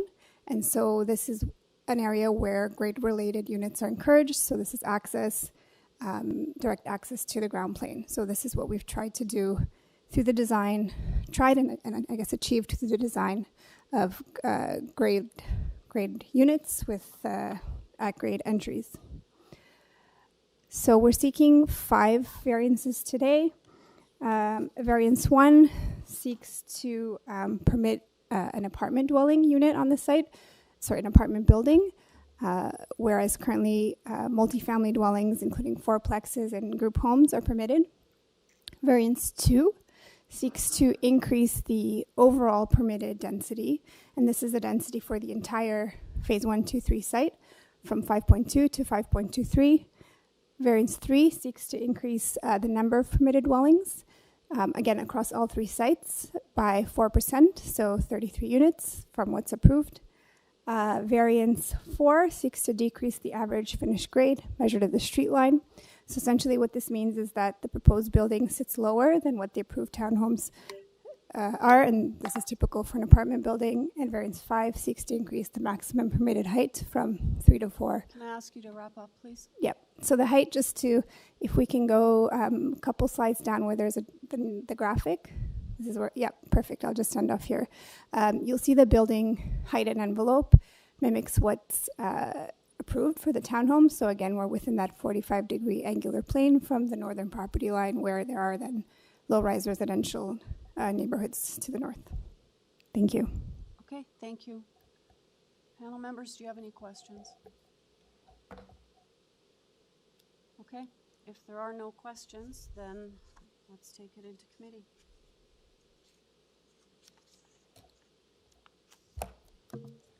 Thank you, Chair. This application, when you look at its history, has been on a journey for some time.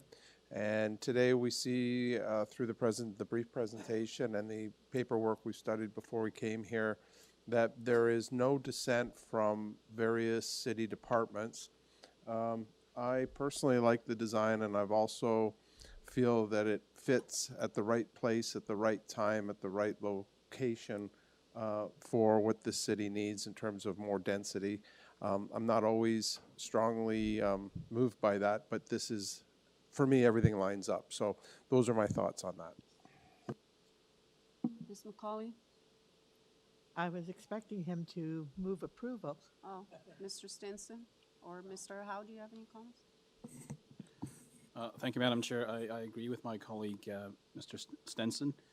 I'm familiar with this site. The surrounding context of this site is that it includes a mix of low-rise as well as high-rise residential developments up to 30 stories, and as well as single-family house. The proposed 4-story apartment, in my opinion, will function and look very similar to townhouses, which was originally planned. And in light of this, I feel like the proposal is appropriate for the site, and it's minor and meets the 4 tests of the Planning Act. I therefore move approval of this application. I don't believe there is any conditions. Yep, I just move approval of this application. Through the chair, is that to subject to community planning conditions?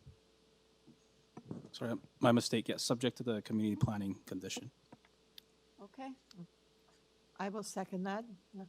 All right, so there's a motion to approve the application, including the planning conditions, moved by Mr. Howe, seconded by Ms. McCauley. All in favor? That carries, and Mr. Khan abstains. Yeah. Thank you very much. Thank you. abstained. Okay, number 12 was dealt with. That was deferred. So we are now moving to item number 13, 6758 Kingston Road, units 9 and 10. We have before us a public hearing notice, location map, plan of survey and plans, previous decisions affecting the property as well as photos, and advisory information from community planning.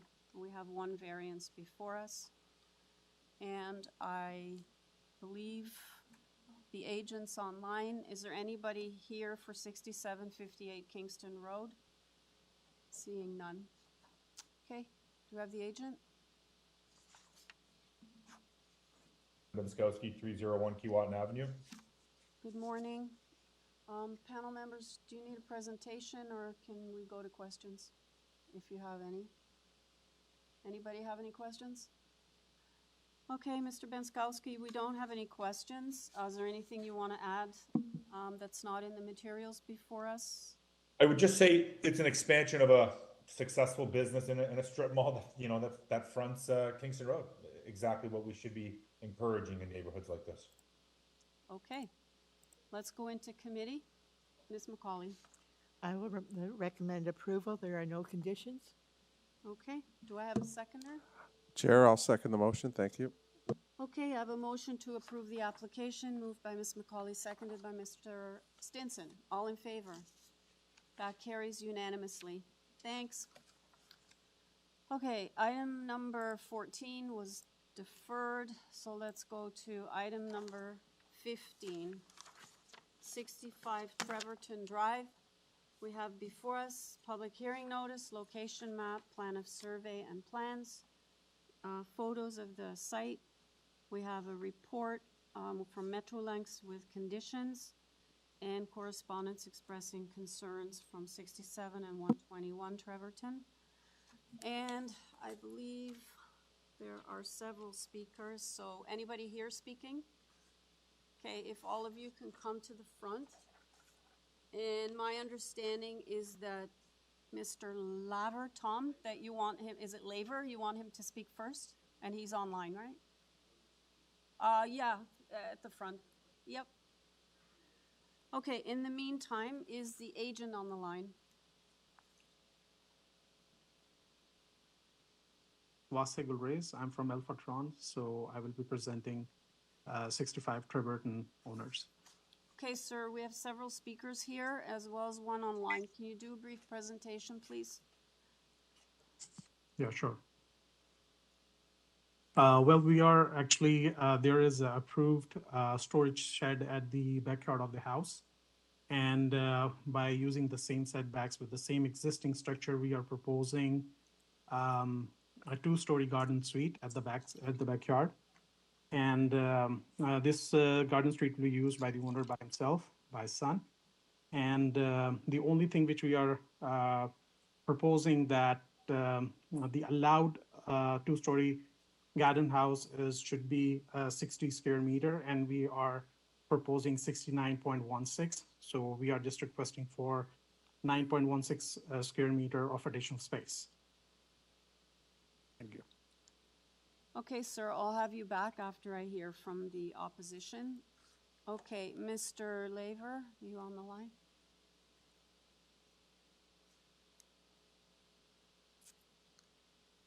Number 35. Okay. Start again. Okay. Thomas Laver, 35 Moorcroft Crescent in Treverton Park, Scarborough. The first point I would like to make concerns the land survey that was conducted on number 65 Treverton by a company entitled 2698329 Ontario Inc. as part of their application to construct the garden suite on the rear portion of their property.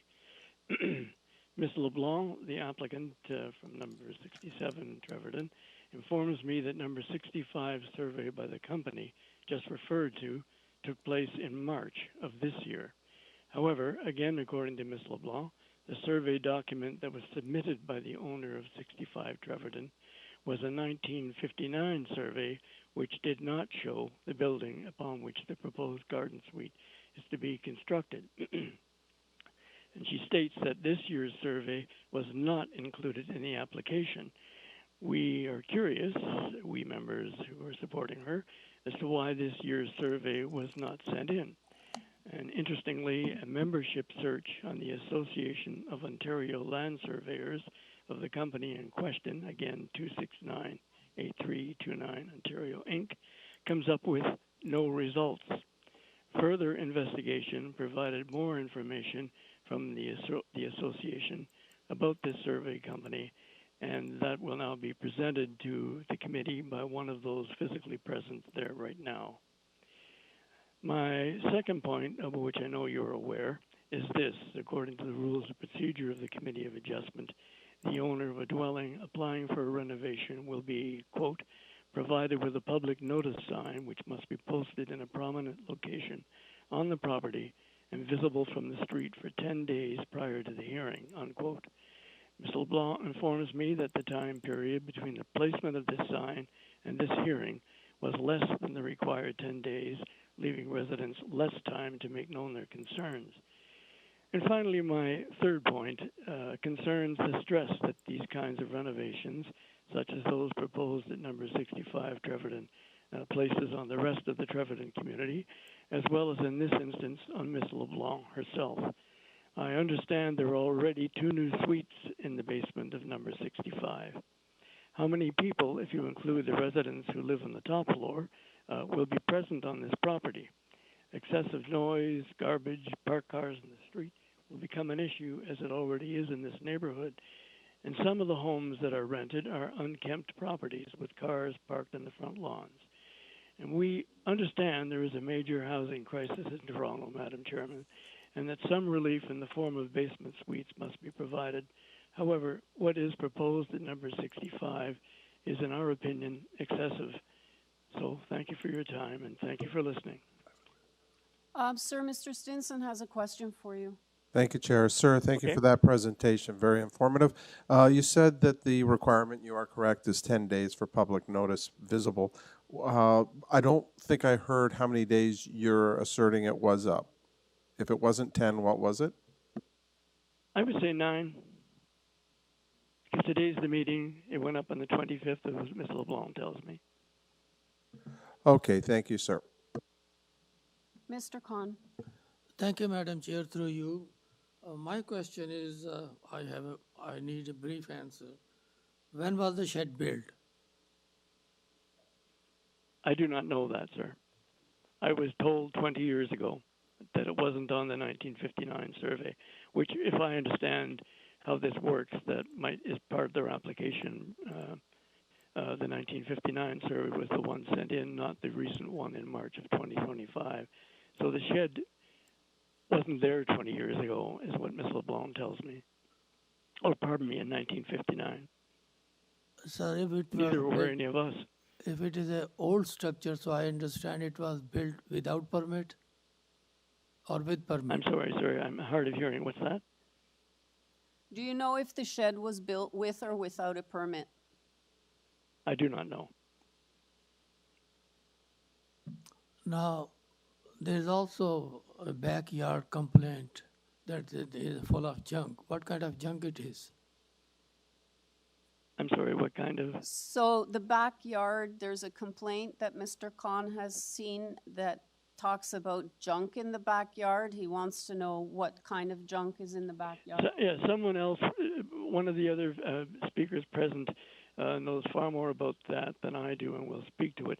We have seen over the last couple of years a lot of junk on the front lawn. I can't comment on the backyard, but one of the people, as I say, that's there right now will speak more to that matter. Do you know if the backyard is paved? Is what? Is it paved? No, I don't know. Okay. I don't know. Okay, we'll ask somebody else. Thank you. Anybody else, any questions? Okay, thank you, sir. Thank you, Madam Chairman. Okay, so which one of you folks would like to speak next? Okay, so we need your name and address first, and then you have 5 minutes. Is the mic on? Is that better? I think so. You Yeah, can okay. also pull it a bit closer Okay. if you need. How's that? My name is Ed Donnelly. I live at 121 Treverton Drive. Good morning, committee members, or I guess now it's good afternoon, committee members. The notice of variance was not erected on the property until November 25th in contravention of the 10-day notice required for a minor variance. I believe that was 8 days. The day it went up was the following day was the day we had to submit anything that we wanted to submit. No notice was mailed by the city. This late notice has not given anyone enough time to respond in a detailed fashion in the 1 day available to submit to the COA. In the FYI portion of the COA application, it strongly recommends that the applicant discuss the proposal with adjacent residents to address or alleviate concerns arising from this application. This was not done. The area of the proposed garden suite exceeds the floor area of 60 meters squared by 9.16 meters squared. Looking at the garden suite's summary of rules and regulations handout from the city, it would appear that a suite of no larger than the smaller of 60 meters squared or 40% of the backyard is legal, provided that certain conditions are met, such as the 1.5 meter setback from the back property lines and 1.2 from the side property lines. 50% of the rear yard must be soft landscaping such as grass. The maximum height of the unit is governed by the distance from the main residential building. 4 meters the maximum unless the proposed suite is at least 7.5 meters away from the main residential structure. 6 meters, or roughly 20-foot height, is allowed in this case. However, the building must be tapered at 45 degrees above the 4-meter mark. The submitted elevation drawings show a finished elevation of 6.3 meters, which is 300 millimeters or a foot taller than allowed. The drawings do not take the taper requirement into account. The wall may only extend to 4 meters and then become a tapered roof at a 1.1 pitch to a maximum of 6 meters. Will there be 50% of the backyard as soft landscaping? Looking at the plan drawing, it would appear that the existing wooden deck and the additional structure, this requirement will be impossible to achieve. Were the construction methods of the existing shed suitable to meet the requirements of a 2-story residential buildings? Do the footings and lumber dimensions meet the current code? If not, will the shed need to be demolished or rebuilt? This is critical to the application because they're planning to convert this shed into the south portion of the suite. As noted in the garden suite's summary of rules and regulations, for an existing garage or shed, the minimum side yard setback is the existing setback of that building. This allows them to circumvent the setback rules, allowing them to build nearer to the south and east property lines than normally allowed. Parking concerns. Currently, the front walkway is being used as overflow parking at this location. The proposed site plan identifies the driveway and the walkway only as a driveway. My understanding is that they're two separate items and that parking is not allowed on the walkway. This is not a concern to the city as garden suites do require 2 bicycle spots but do not require a parking spot. However, realistically, it'll be a concern to the neighbors as it's unsightly. Concerns re unfinished work in progress, poor workmanship. This is an ongoing issue. This property is an eyesore with unfinished products that appear to be substandard. Projects seem to drag on forever. Take a look even at the pictures that they've submitted, like the backyard's a disaster.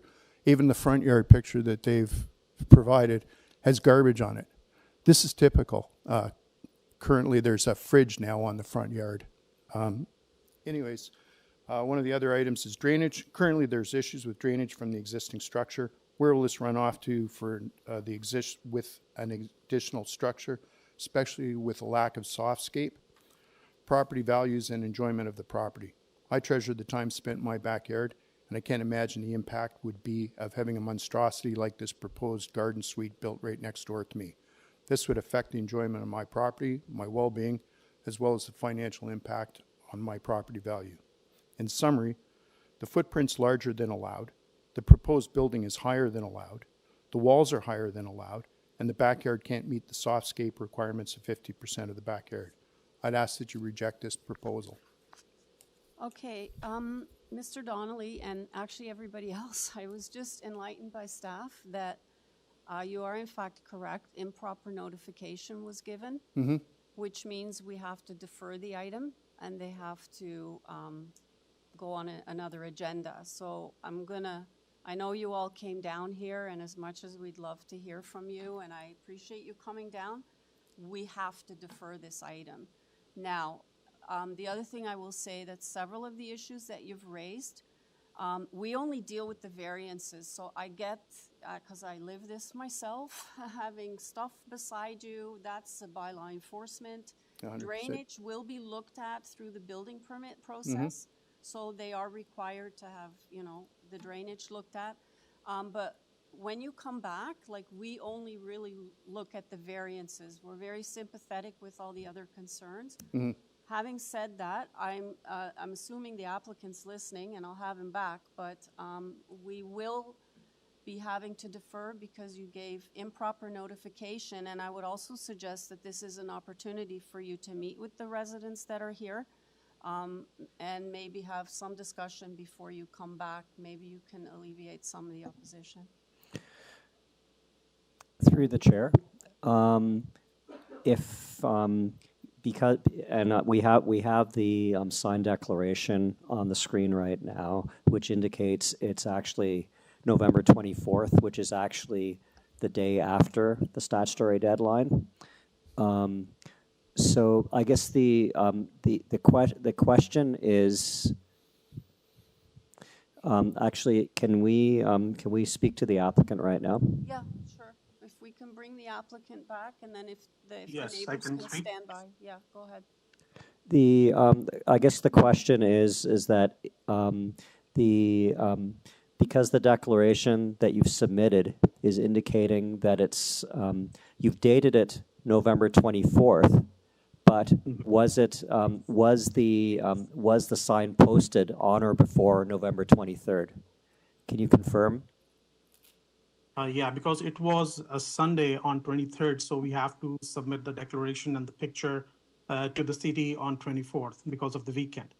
So I believe that that is not a concern, that if you can't answer or look at the points in 9 days, how you can do it in 10 days. So it's not a matter of 9 or 10 days. It's the matter is that we have already submitted, and it is the city received the picture and the declaration on time. Otherwise, we were told that if it's late, then it will be deferred. So if it is not deferred, that's I think not an issue. Through the chair, the question for the applicant, was this posted? Was the sign posted on or before November 23rd? That is the question that requires confirmation. So this is what I'm saying, that the pictures which I got to submit to the city on 24th. So I'm not sure they have, the owner has put the poster on the signage on 23rd or 24th. Okay, I'm just going to weigh in here because it sounds like you don't know, and the residents said that they really didn't see it posted in time. They barely had enough time to be able to, you know, like state their objections, send in comments. I think, in fairness to everybody, that this matter should be deferred. Mr. Stinson? Thank you, Chair. Since we did have one speaker, just to confirm with you, sir, there has been no community discussions that you're aware of? None whatsoever. Thank you. And again, to the applicant, you probably heard me before that, Mr. Golrez, that this is an opportunity for you to perhaps have some conversation with the residents before you come back.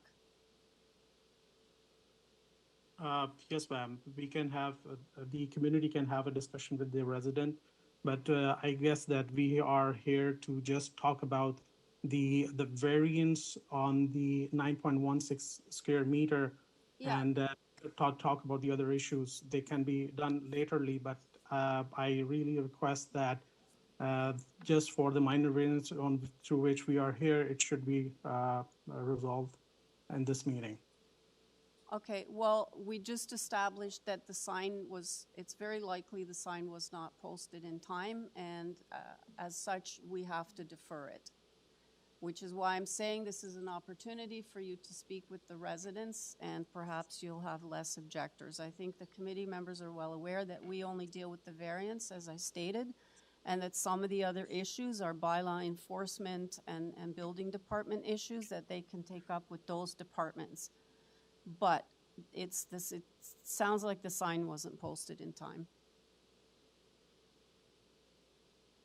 I want to add here, Madam Chair, that it's not the matter, which I guess they are making an issue that it is posted on 23rd or 24th. I don't think so. That will make us that much difference, which can make a conclusion. I'm sorry to interrupt you. We can argue about this all day long. You have your opinion, but this, I believe, is under the Planning Act, and staff can correct me on this. This is a statutory requirement, so this has nothing to do with me or any other member wanting to do this deferral, because to be honest, we'd rather not defer. But under the Planning Act, if improper notification is given, you must defer the item to recirculate. Okay. All right. Okay, so I hope everybody's followed this conversation here. So panel members, we're in committee. No. Oh, staff. Through the chair, because we have speakers, in accordance with procedure, you need to check with the speakers if they're okay with the deferral. Sure. All right. Can I have you one by one just state your name and address and tell me whether you're okay with the deferral? I guess starting with you, Mr. Donnelly, because you're still there. Can we have a moment, please? Sure.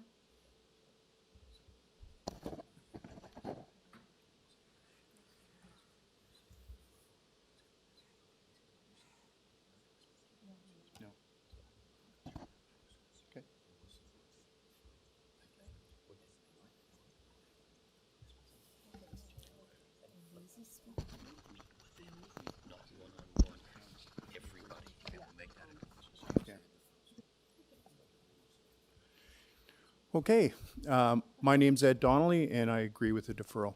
Thank you, sir. Okay, and who's next? My name is Maisie LeBlanc, and I agree with the deferral. Okay. Oh, yeah. Are you at 67 Treverton? Okay. My name is Ron Cole at 99 Treverton Drive. I agree with the deferral. Thank you, sir. Thank you.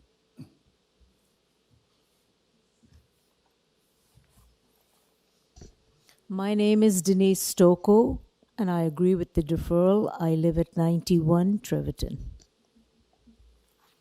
Okay. My name is Ron Parkinson. I live at 1093 Kingston Road. However, I've lived with my family for 38 years at 55 Treverton. Oh, and yes, I do agree for the deferral. Okay, thanks. And we look forward to a meeting with the group, with the owner. Yeah, I really hope that happens. Anything else? Okay. And then one.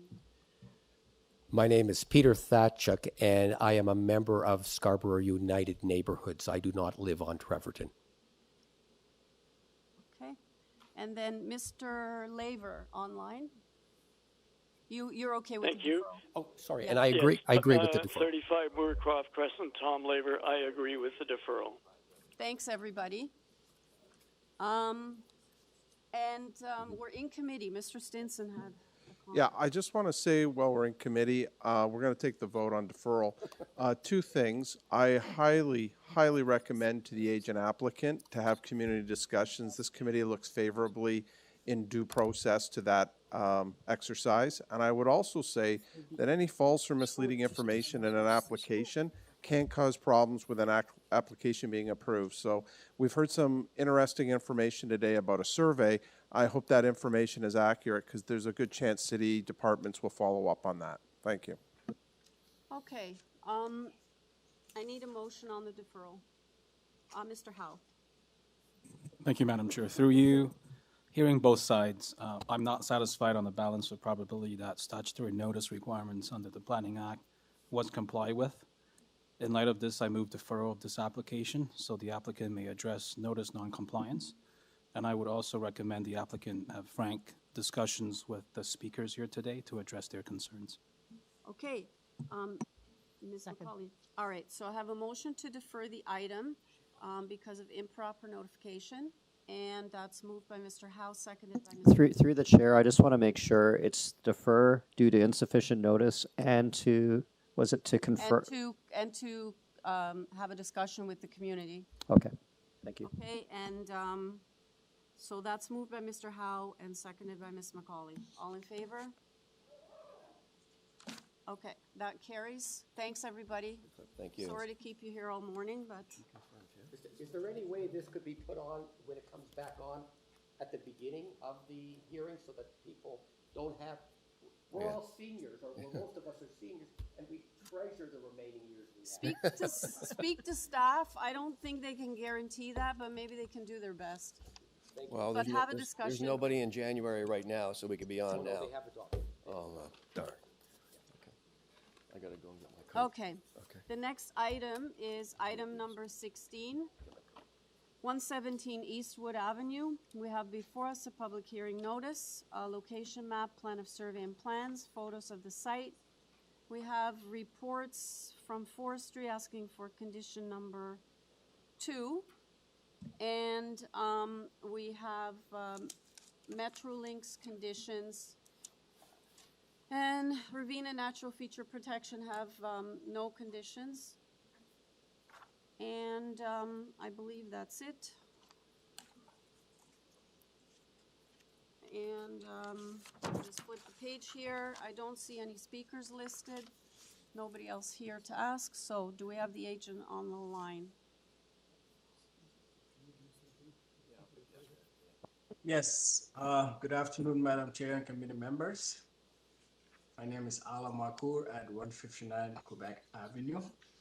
Hi, sir. I don't think we need a presentation. We have 2 variances before us. Panel members, do any of you have any questions for the agent? Ms. McCauley? It's a very quick question. I'm looking it up here. Do you have a setback from the rear property line, or are you building on the rear property line? Yes, there is a setback. Just a background story. This structure has been existed as a garage since the 1940s and existed as a garden suite since the 1980s. The setback is on the site plan. If you zoom in beside the stats, I think it's 0.27 meters. Anybody else? Question, Mr. Khan? Thank you, Just madam. have another question after, if possible. Through you, madam, my question is, any garden suite in the neighborhood? Are you asking me? Yeah, he is asking you. Are there any other garden suites in the neighborhood? Not that I'm aware of. Probably yes, most likely. Thank you. Any more questions, panel members? Sir, we don't have any more questions. Ready to make a decision on this. Anything you want to add that's not in the materials before us? Yes, about the conditions. So there aren't really trees near this existing structure. As I mentioned, it's been a garden suite since the 80s, so I'm not sure what urban forestry condition is about.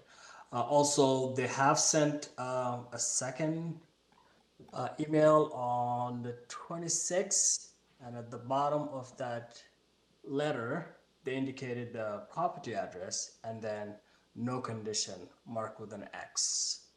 Okay, well, if there aren't any trees, then you shouldn't have a problem with forestry, but when we get these reports, we like to include the conditions. So, you know, if there's nothing to deal with, then they'll just sign it off.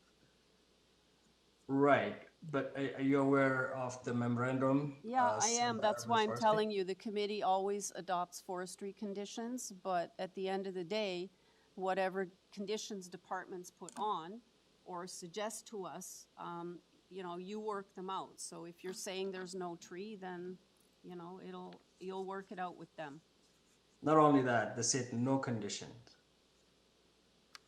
Okay, sir, we have them asking for a condition. So we will be putting the condition on. It's forestry condition number 2. And what Yeah, that's what's in the first email, and then they responded with a second email indicating no condition. Okay, well, I don't know when you got that email. I'm just looking here. Item 16. I don't see anything in our late materials, so unless staff has something that we don't know, as far as we're concerned, we should be giving forestry condition number 2. Okay. Okay? Thank All you. right. Panel members, we're in committee.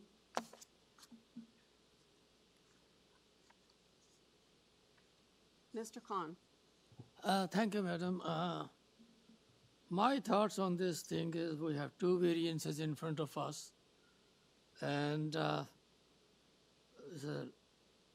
floor area is greater 20% than the required 60% maximum.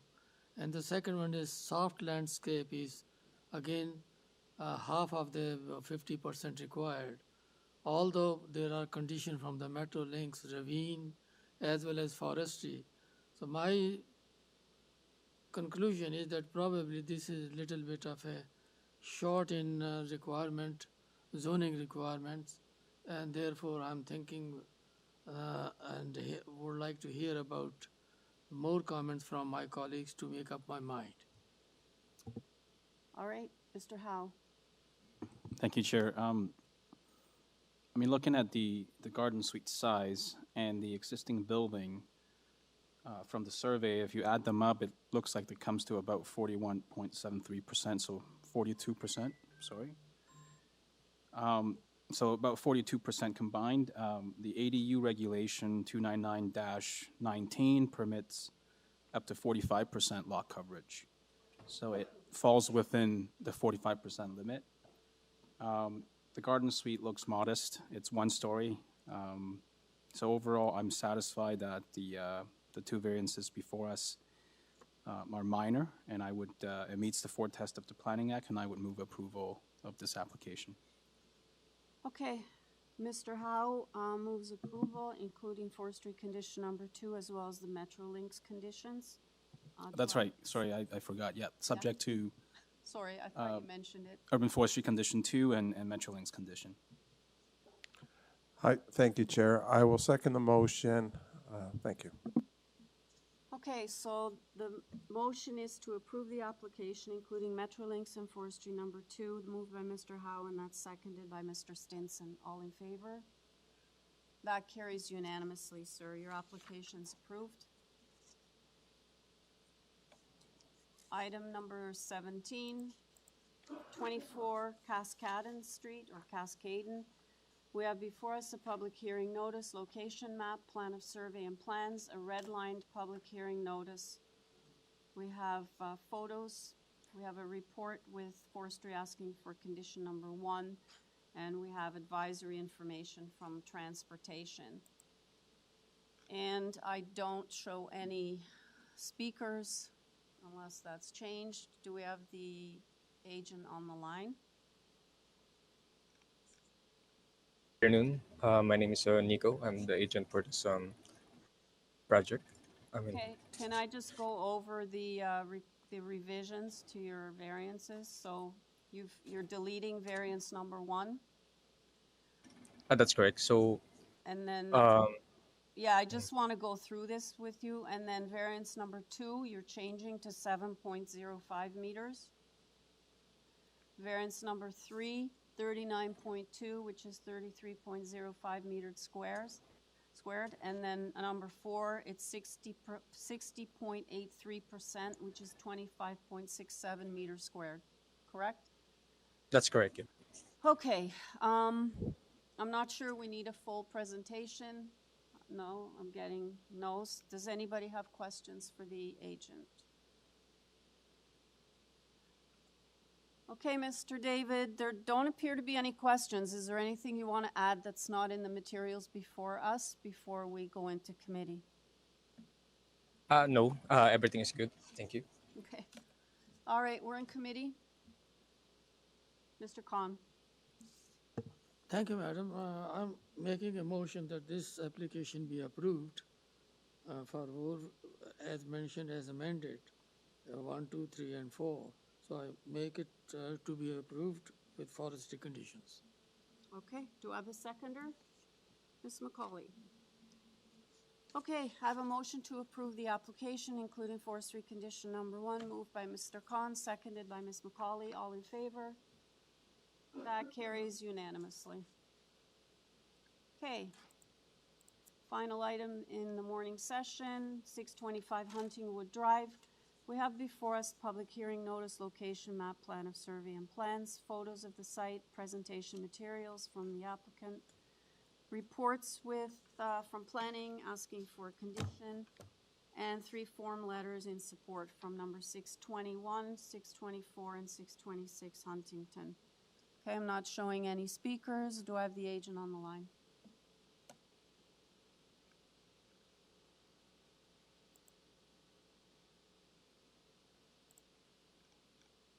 Mr. Rubinoff, are you there? Through the chair, Sarah, you're unmuted.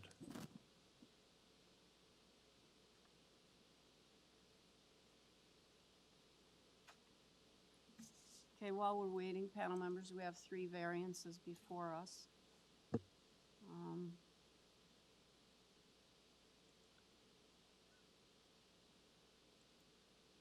Mr. Rubinoff, are you there?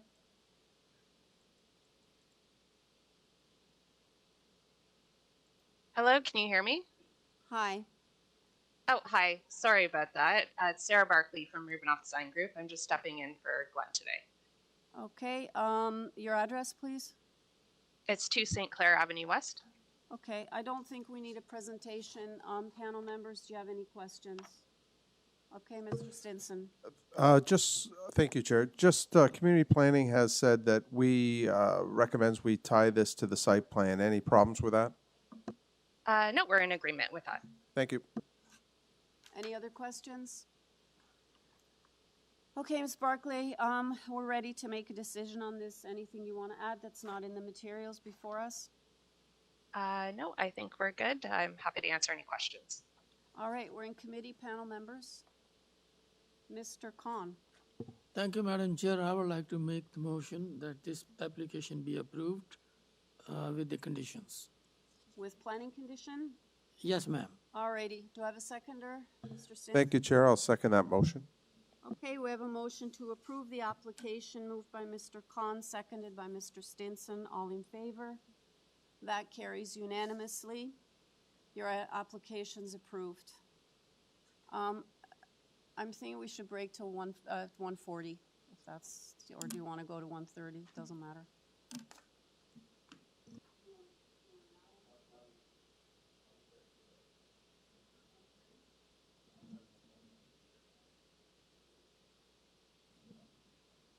Okay, 1:30.